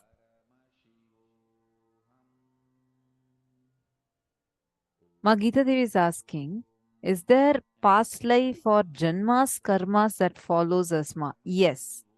Yes. The karmas, see, there are different types of karma. Agamya karma, prarabdha karma, and sanchita karma.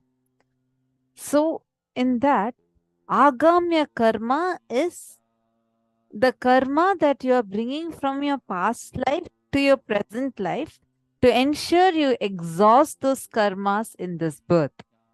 So, from past life also, karmas do come to your present life, for which you assume the body to exhaust them. You are understanding it, ma? Magita Devi?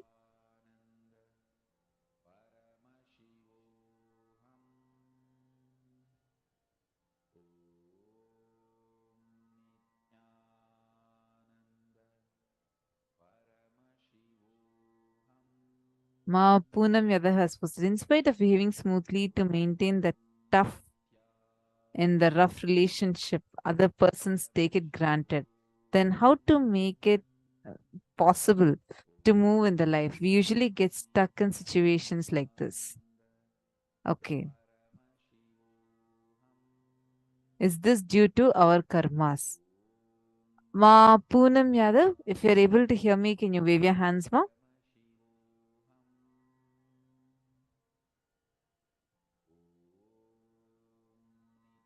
Okay. First and foremost thing, yes, this is also your karma because you're getting stuck in that thought current. There is some thought current in you which is like stuck in you, and you're not able to move further in your life, and you go on repeating by reflecting the same thing again and again outside. If there, for example, let's say that I have a wound here and it's bleeding. I go and stand in front of the mirror. What would I see? My reflection, right? Obviously, my forehead in the reflection is also going to be bleeding. Am I right? Now, Can I say, okay, I'm taking the cotton, I'm putting the cotton on the mirror, I'm putting the band-aid on the mirror, still the bleeding is not stopping? Why? Because I'm addressing the mirror, not the source. I'm trying to correct the reflection. Only when the source changes, the reflection also changes. So all I need to address is the source, meaning what thought currents I am stuck in, because that is what is continuously getting reflected as life outside. Even in relationships, in every aspect of life, this is the way it functions. The relationship is a reflection of the incompletion, the thought current from which we operate. See, I'm not saying that everyone is doing it right, everyone is perfect, we are only wrong. No, that is called self-victimization. No. But the space with which you deal the relationships, if you entertain a particular way of thinking pattern, then you will only see that life reflecting that back to you. All your present is a cumulative, the result of the cumulative actions of the past. So if you change your actions in the present, the cumulative results of your current actions will lead to a better future. Most of the times we see it, oh, okay, last 2 days you decided to be integrated, but before that, the 100 days you would have been non integrated.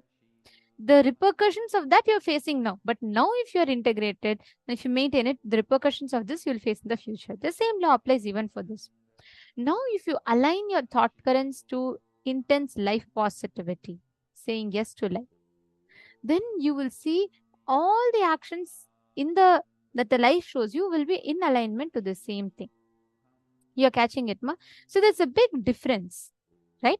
There's a big difference with how people outside behave. It is not people outside who are responsible. It is we. Actually, this one incident that Swamiji shared in the session, where Swamiji explained about how the incident where Swamiji went for begging the bhiksha when his gurus told. At that point, Swamiji used the Karanadana Nyaya, where even before Swamiji's logic could intervene, even before, just because Swamiji said, my guru told, I went and did it. Though Swamiji's friends made fun, everything happened, Swamiji just went and did it. That moment, you break free from the karma chakra.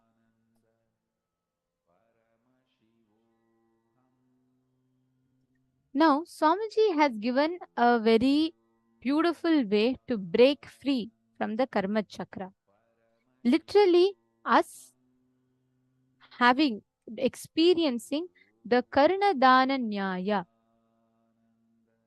All the loads, the different karmas that all of us carry.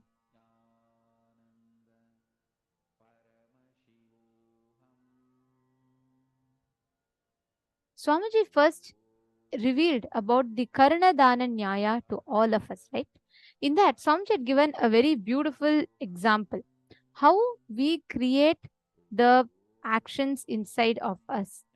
What space, what thought current we entertain inside of us. It is with that thought current we see the results. Most of the times, we apply the Rajju Sarpa Nyaya or some other Nyaya even with the Guru. Karanadana Nyaya, like Swamiji explained, even before the mind can intervene to think, do the action that Guru says. That is Karanadana Nyaya. Whenever you do the Karanadana Nyaya, whenever you are literally applying the logic, Nyaya means what? Logic. Whenever you apply the Karanadana Nyaya, you liberate yourselves instantly from the Karma Chakra, the conscious life you create around you.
most of us are living a very unconscious life. We have like a huge different shafts. Okay, let's say you pick up all the good things, the cumulative actions, the right actions from the space of enriching that you take. That is one set that leads to a particular result. Now we take continuously unconscious actions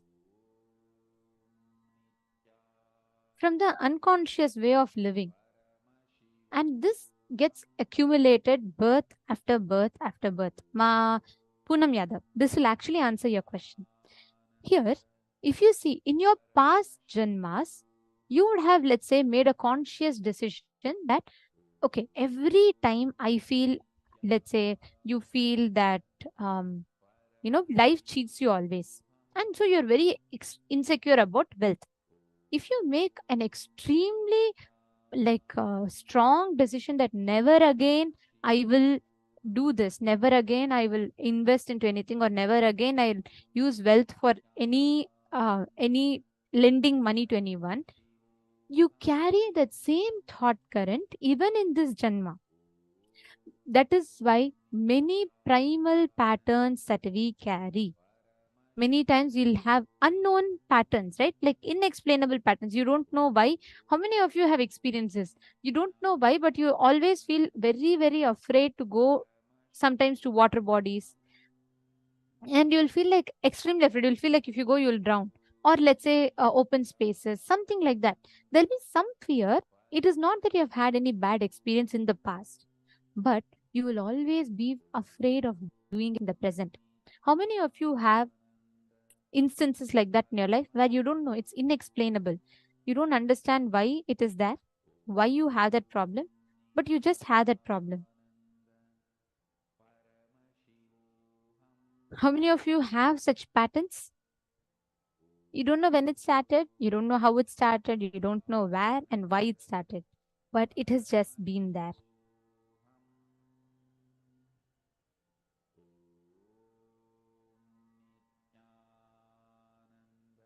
Yes, understand, all such patterns you carry in you, it is karma.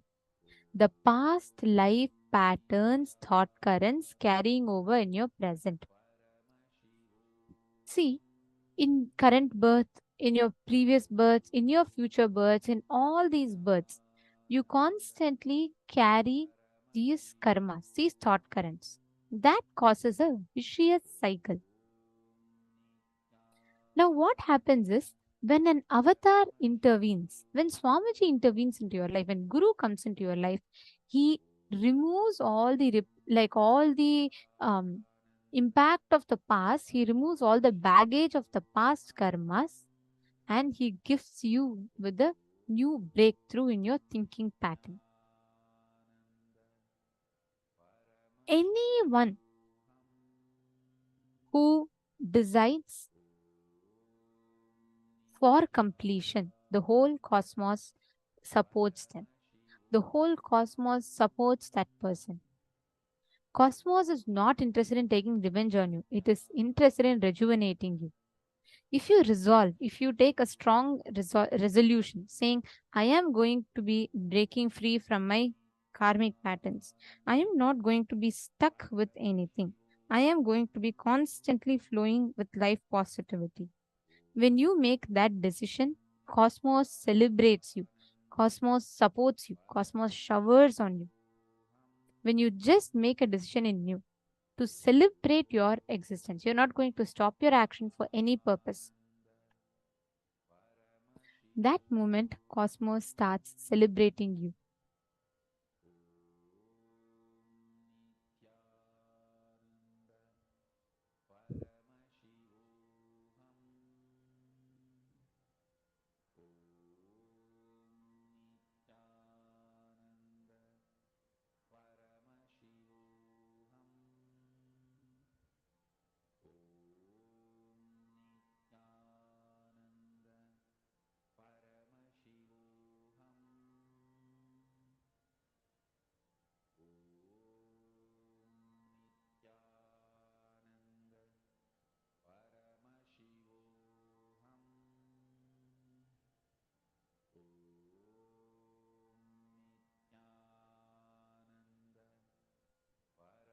actually talking about karma, right? It reminds me of a very, very beautiful incident.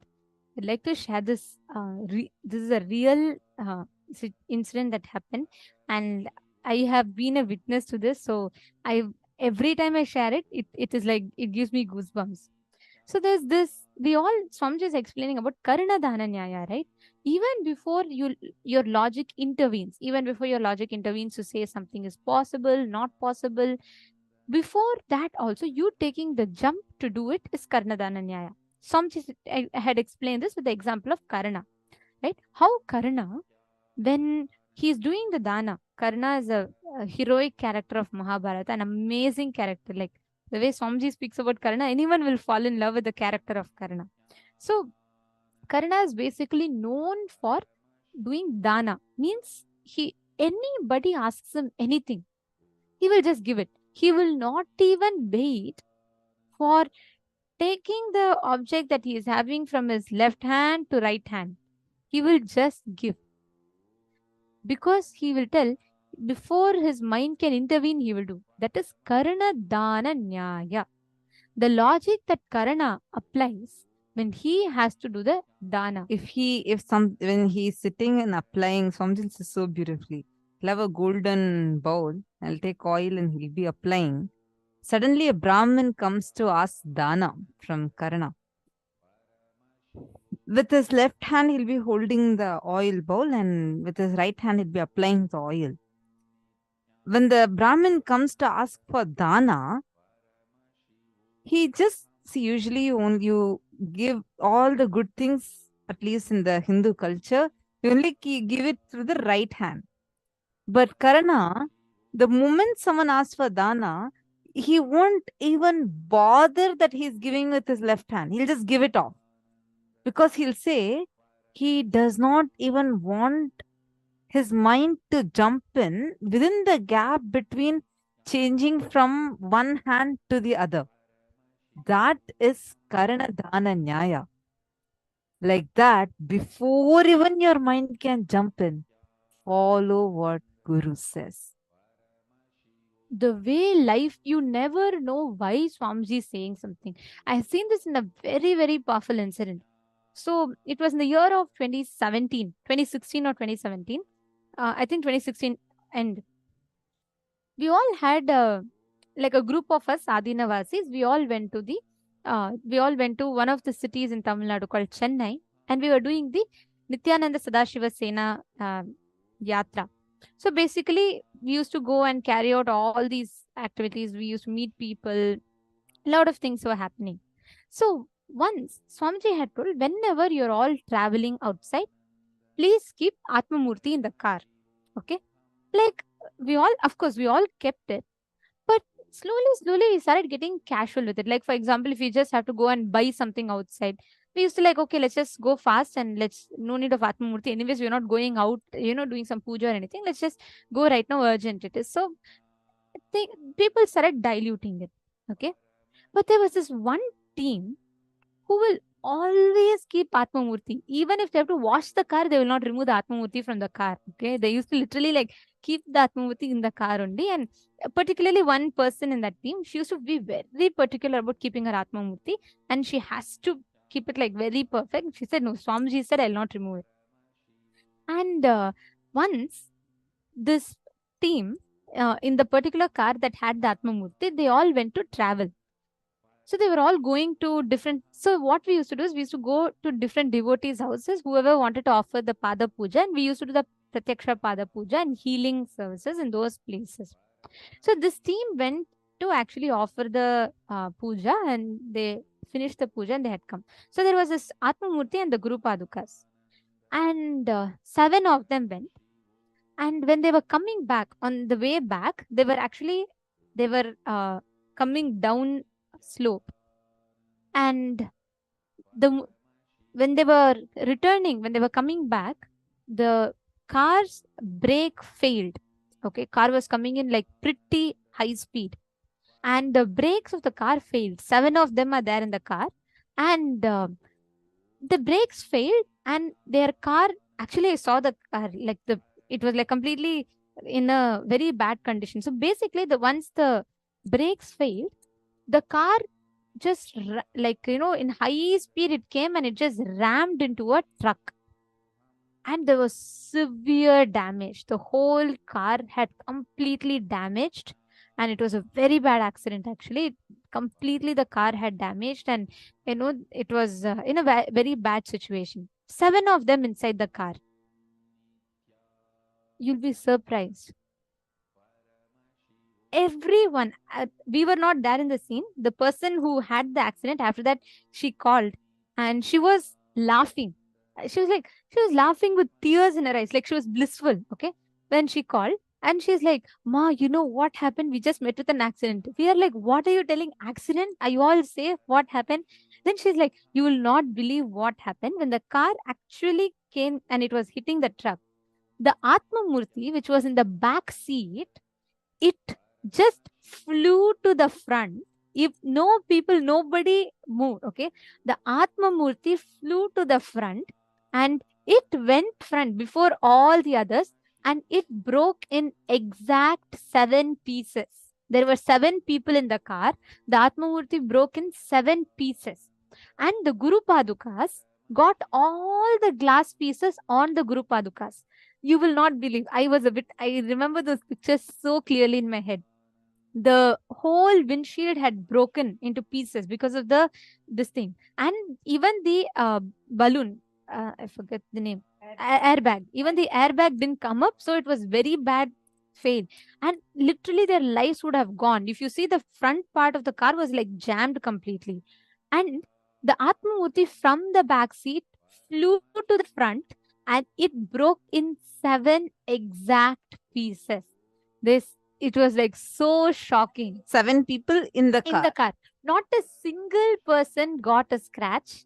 And also Not the even highlight of this is that Atmamurti was behind, even the people Yes. were sitting in the back. So Exactly. it's impossible for So it to come it was in front. the back seat. So from the back, it flew to the front and it broke into 7 pieces. And not a single person in the car got even a scratch.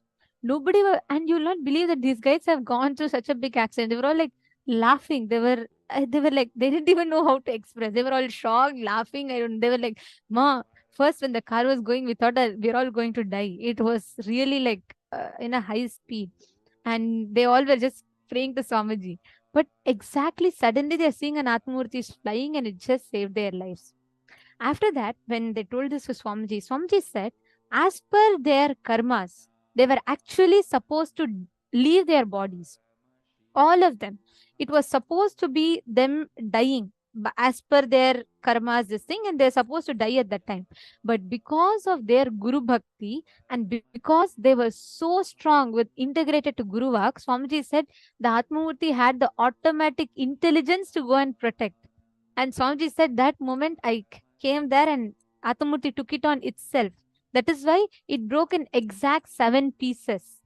Instead of the 7 lives going, the Atmamurti broke into 7 pieces and saved the 7 lives. This is the power of Guru Vak.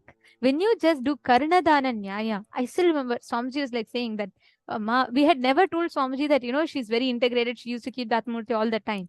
But just because they did it, followed it, Swamiji himself said that they were very sincere. They followed the Guru Vak so sincerely, so the Atmamurti took it on itself. That is the power of Karanadana Nyaya. When you listen to the Guru Vak, when you just say, Swamiji said it, even before my logic intervene, let me just do it. My Hongs is asking, do you all need to be Karana in life? You need to do Karanadana Nyaya. Means applying the logic that Karana applies when he does Dana. You need to apply that logic when you are listening to a Guru.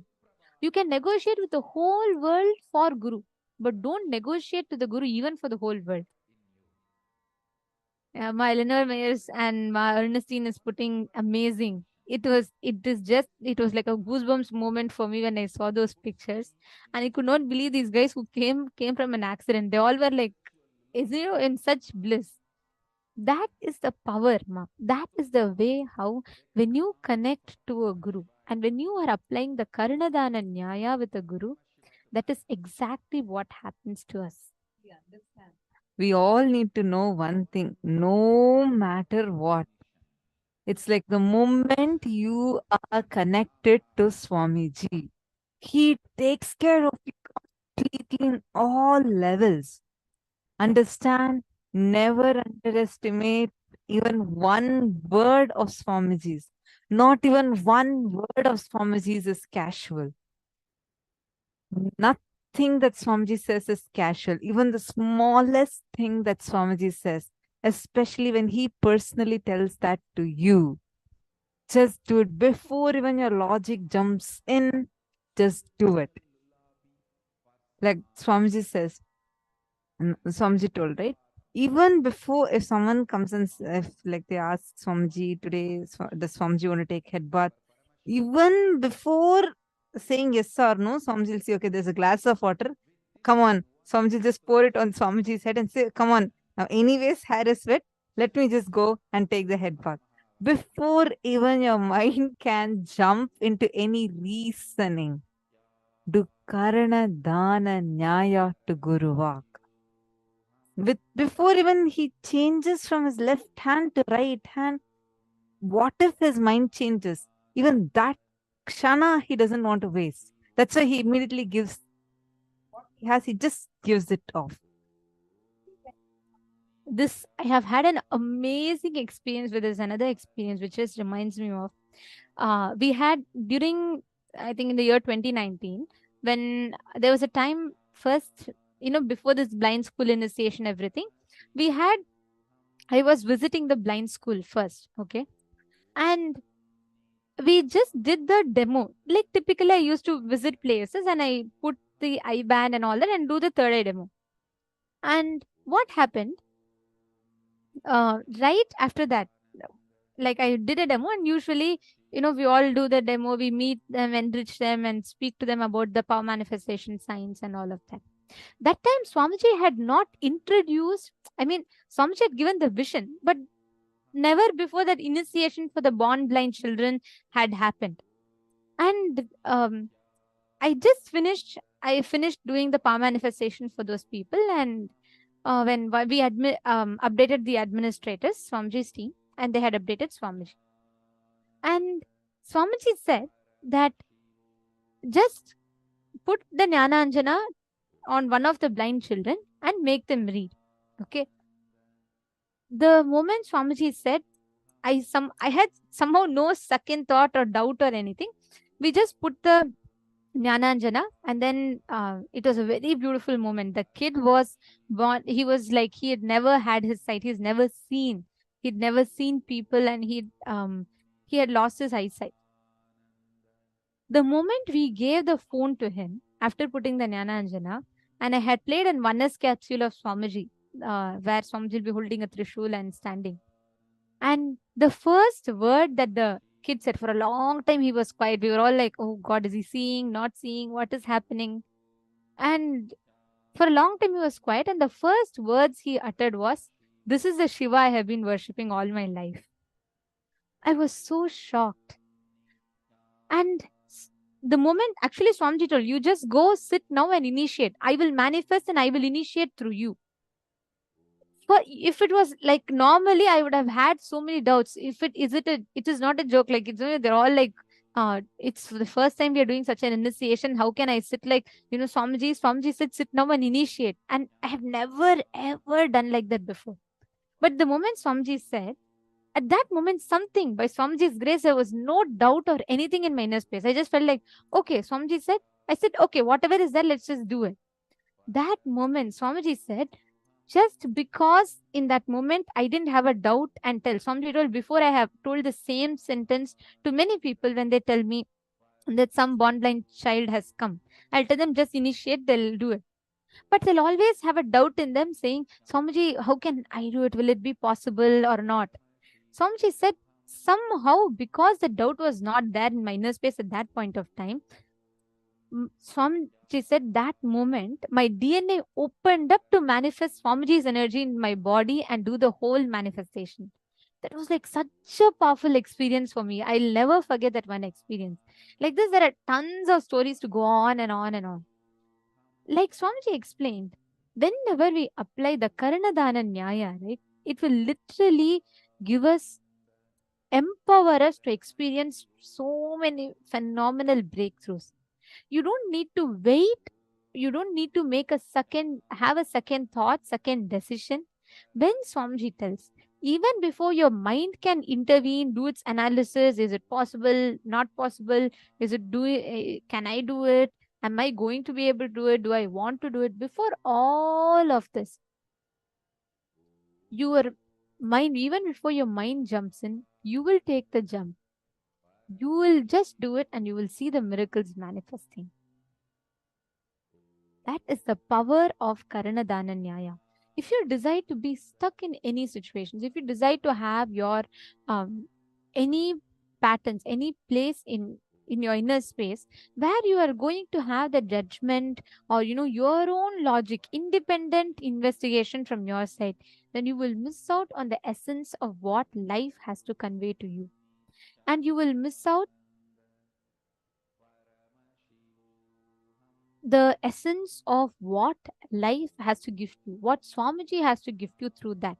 Like this team, they would have never known. They would have never known why Swamiji told them to put Atmamurti, or I would have never known why Swamiji said just go put Jnana Anjana to the child and do it now. But when we just follow it at that time, you will see how whatever Swamiji says, we will never understand the larger picture of it. But when you do it, the results that you'll experience will simply be phenomenal. That is the power of how Swamiji continuously, he constantly keeps making sure that we have that shift in our inner space. Whenever you have that inside of you, the Karanadana Nyaya, do it.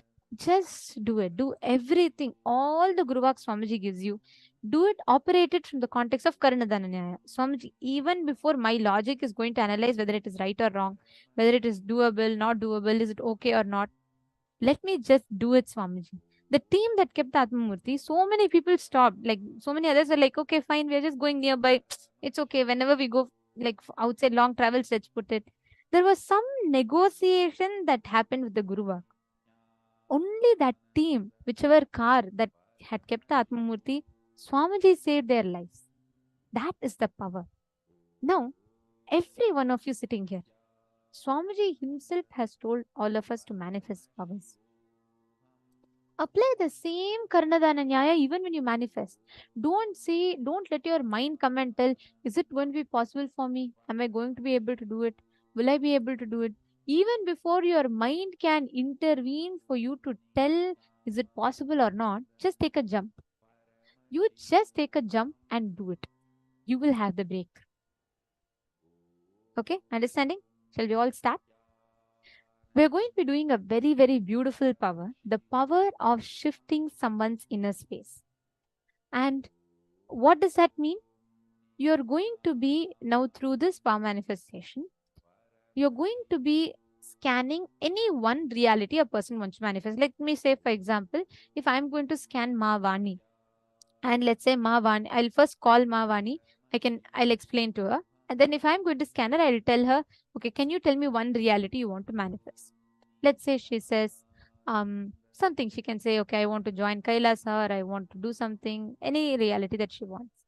Then I am going to be scanning and identifying what exactly is the spot she is stuck in for her to be able to manifest the power. Because karma is being stuck in some place for her to be able to manifest whatever she wants, her reality. Then I will scan through the third eye. I will identify which point she is stuck in. Let's say if Mavani wants to manifest going to a particular university, I will scan and identify saying, okay, right now you're having a money obstacle for that. And she will say yes or no, depending on if that's right or not. Then I'm going to be scanning and identifying why that obstacle is that, and I will be seeing through the third eye and shifting that person's inner space, meaning I'll be identifying the solution, the powerful cognition that Swamiji has revealed. Understanding? Are all of you clear? If you're all clear, can I request all of you to post yes in the chat, please?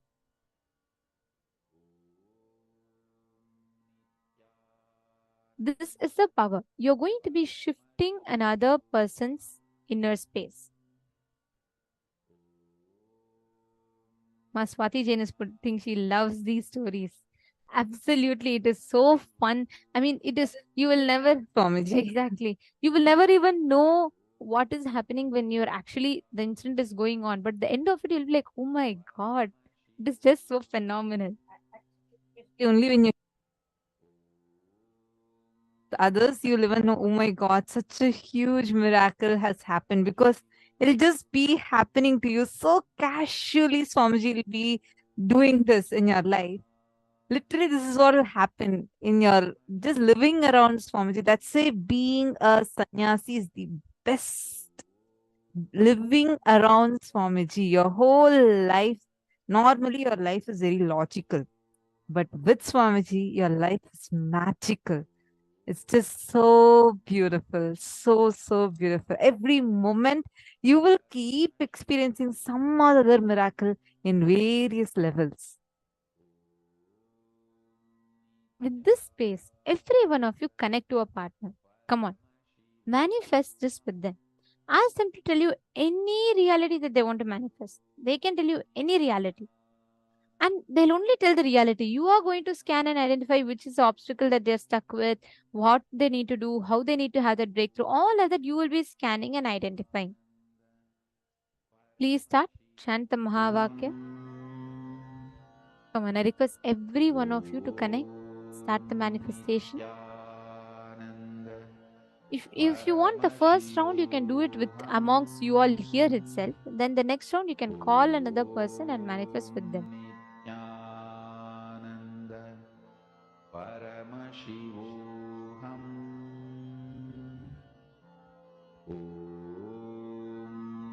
Nithyananda Paramashivoham. Om Nithyananda Paramashivoham.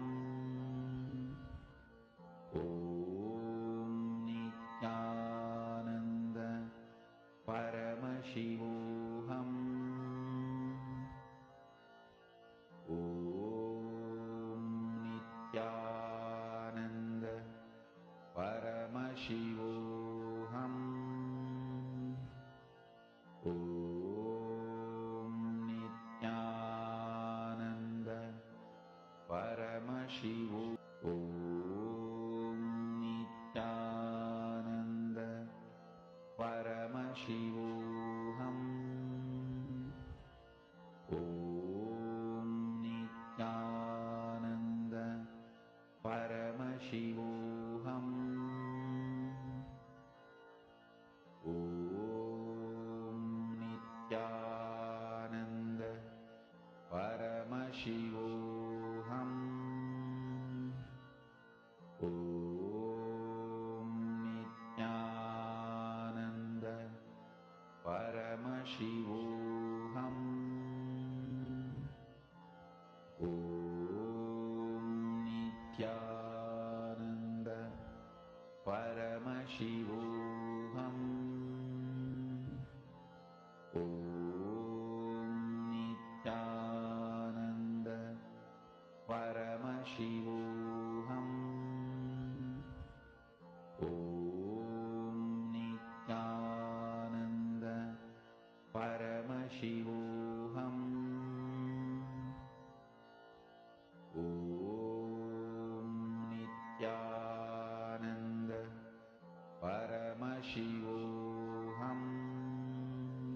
Om Nithyananda Paramashivoham.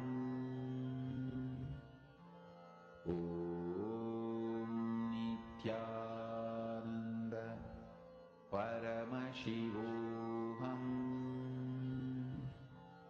Om Nithyananda Paramashivoham.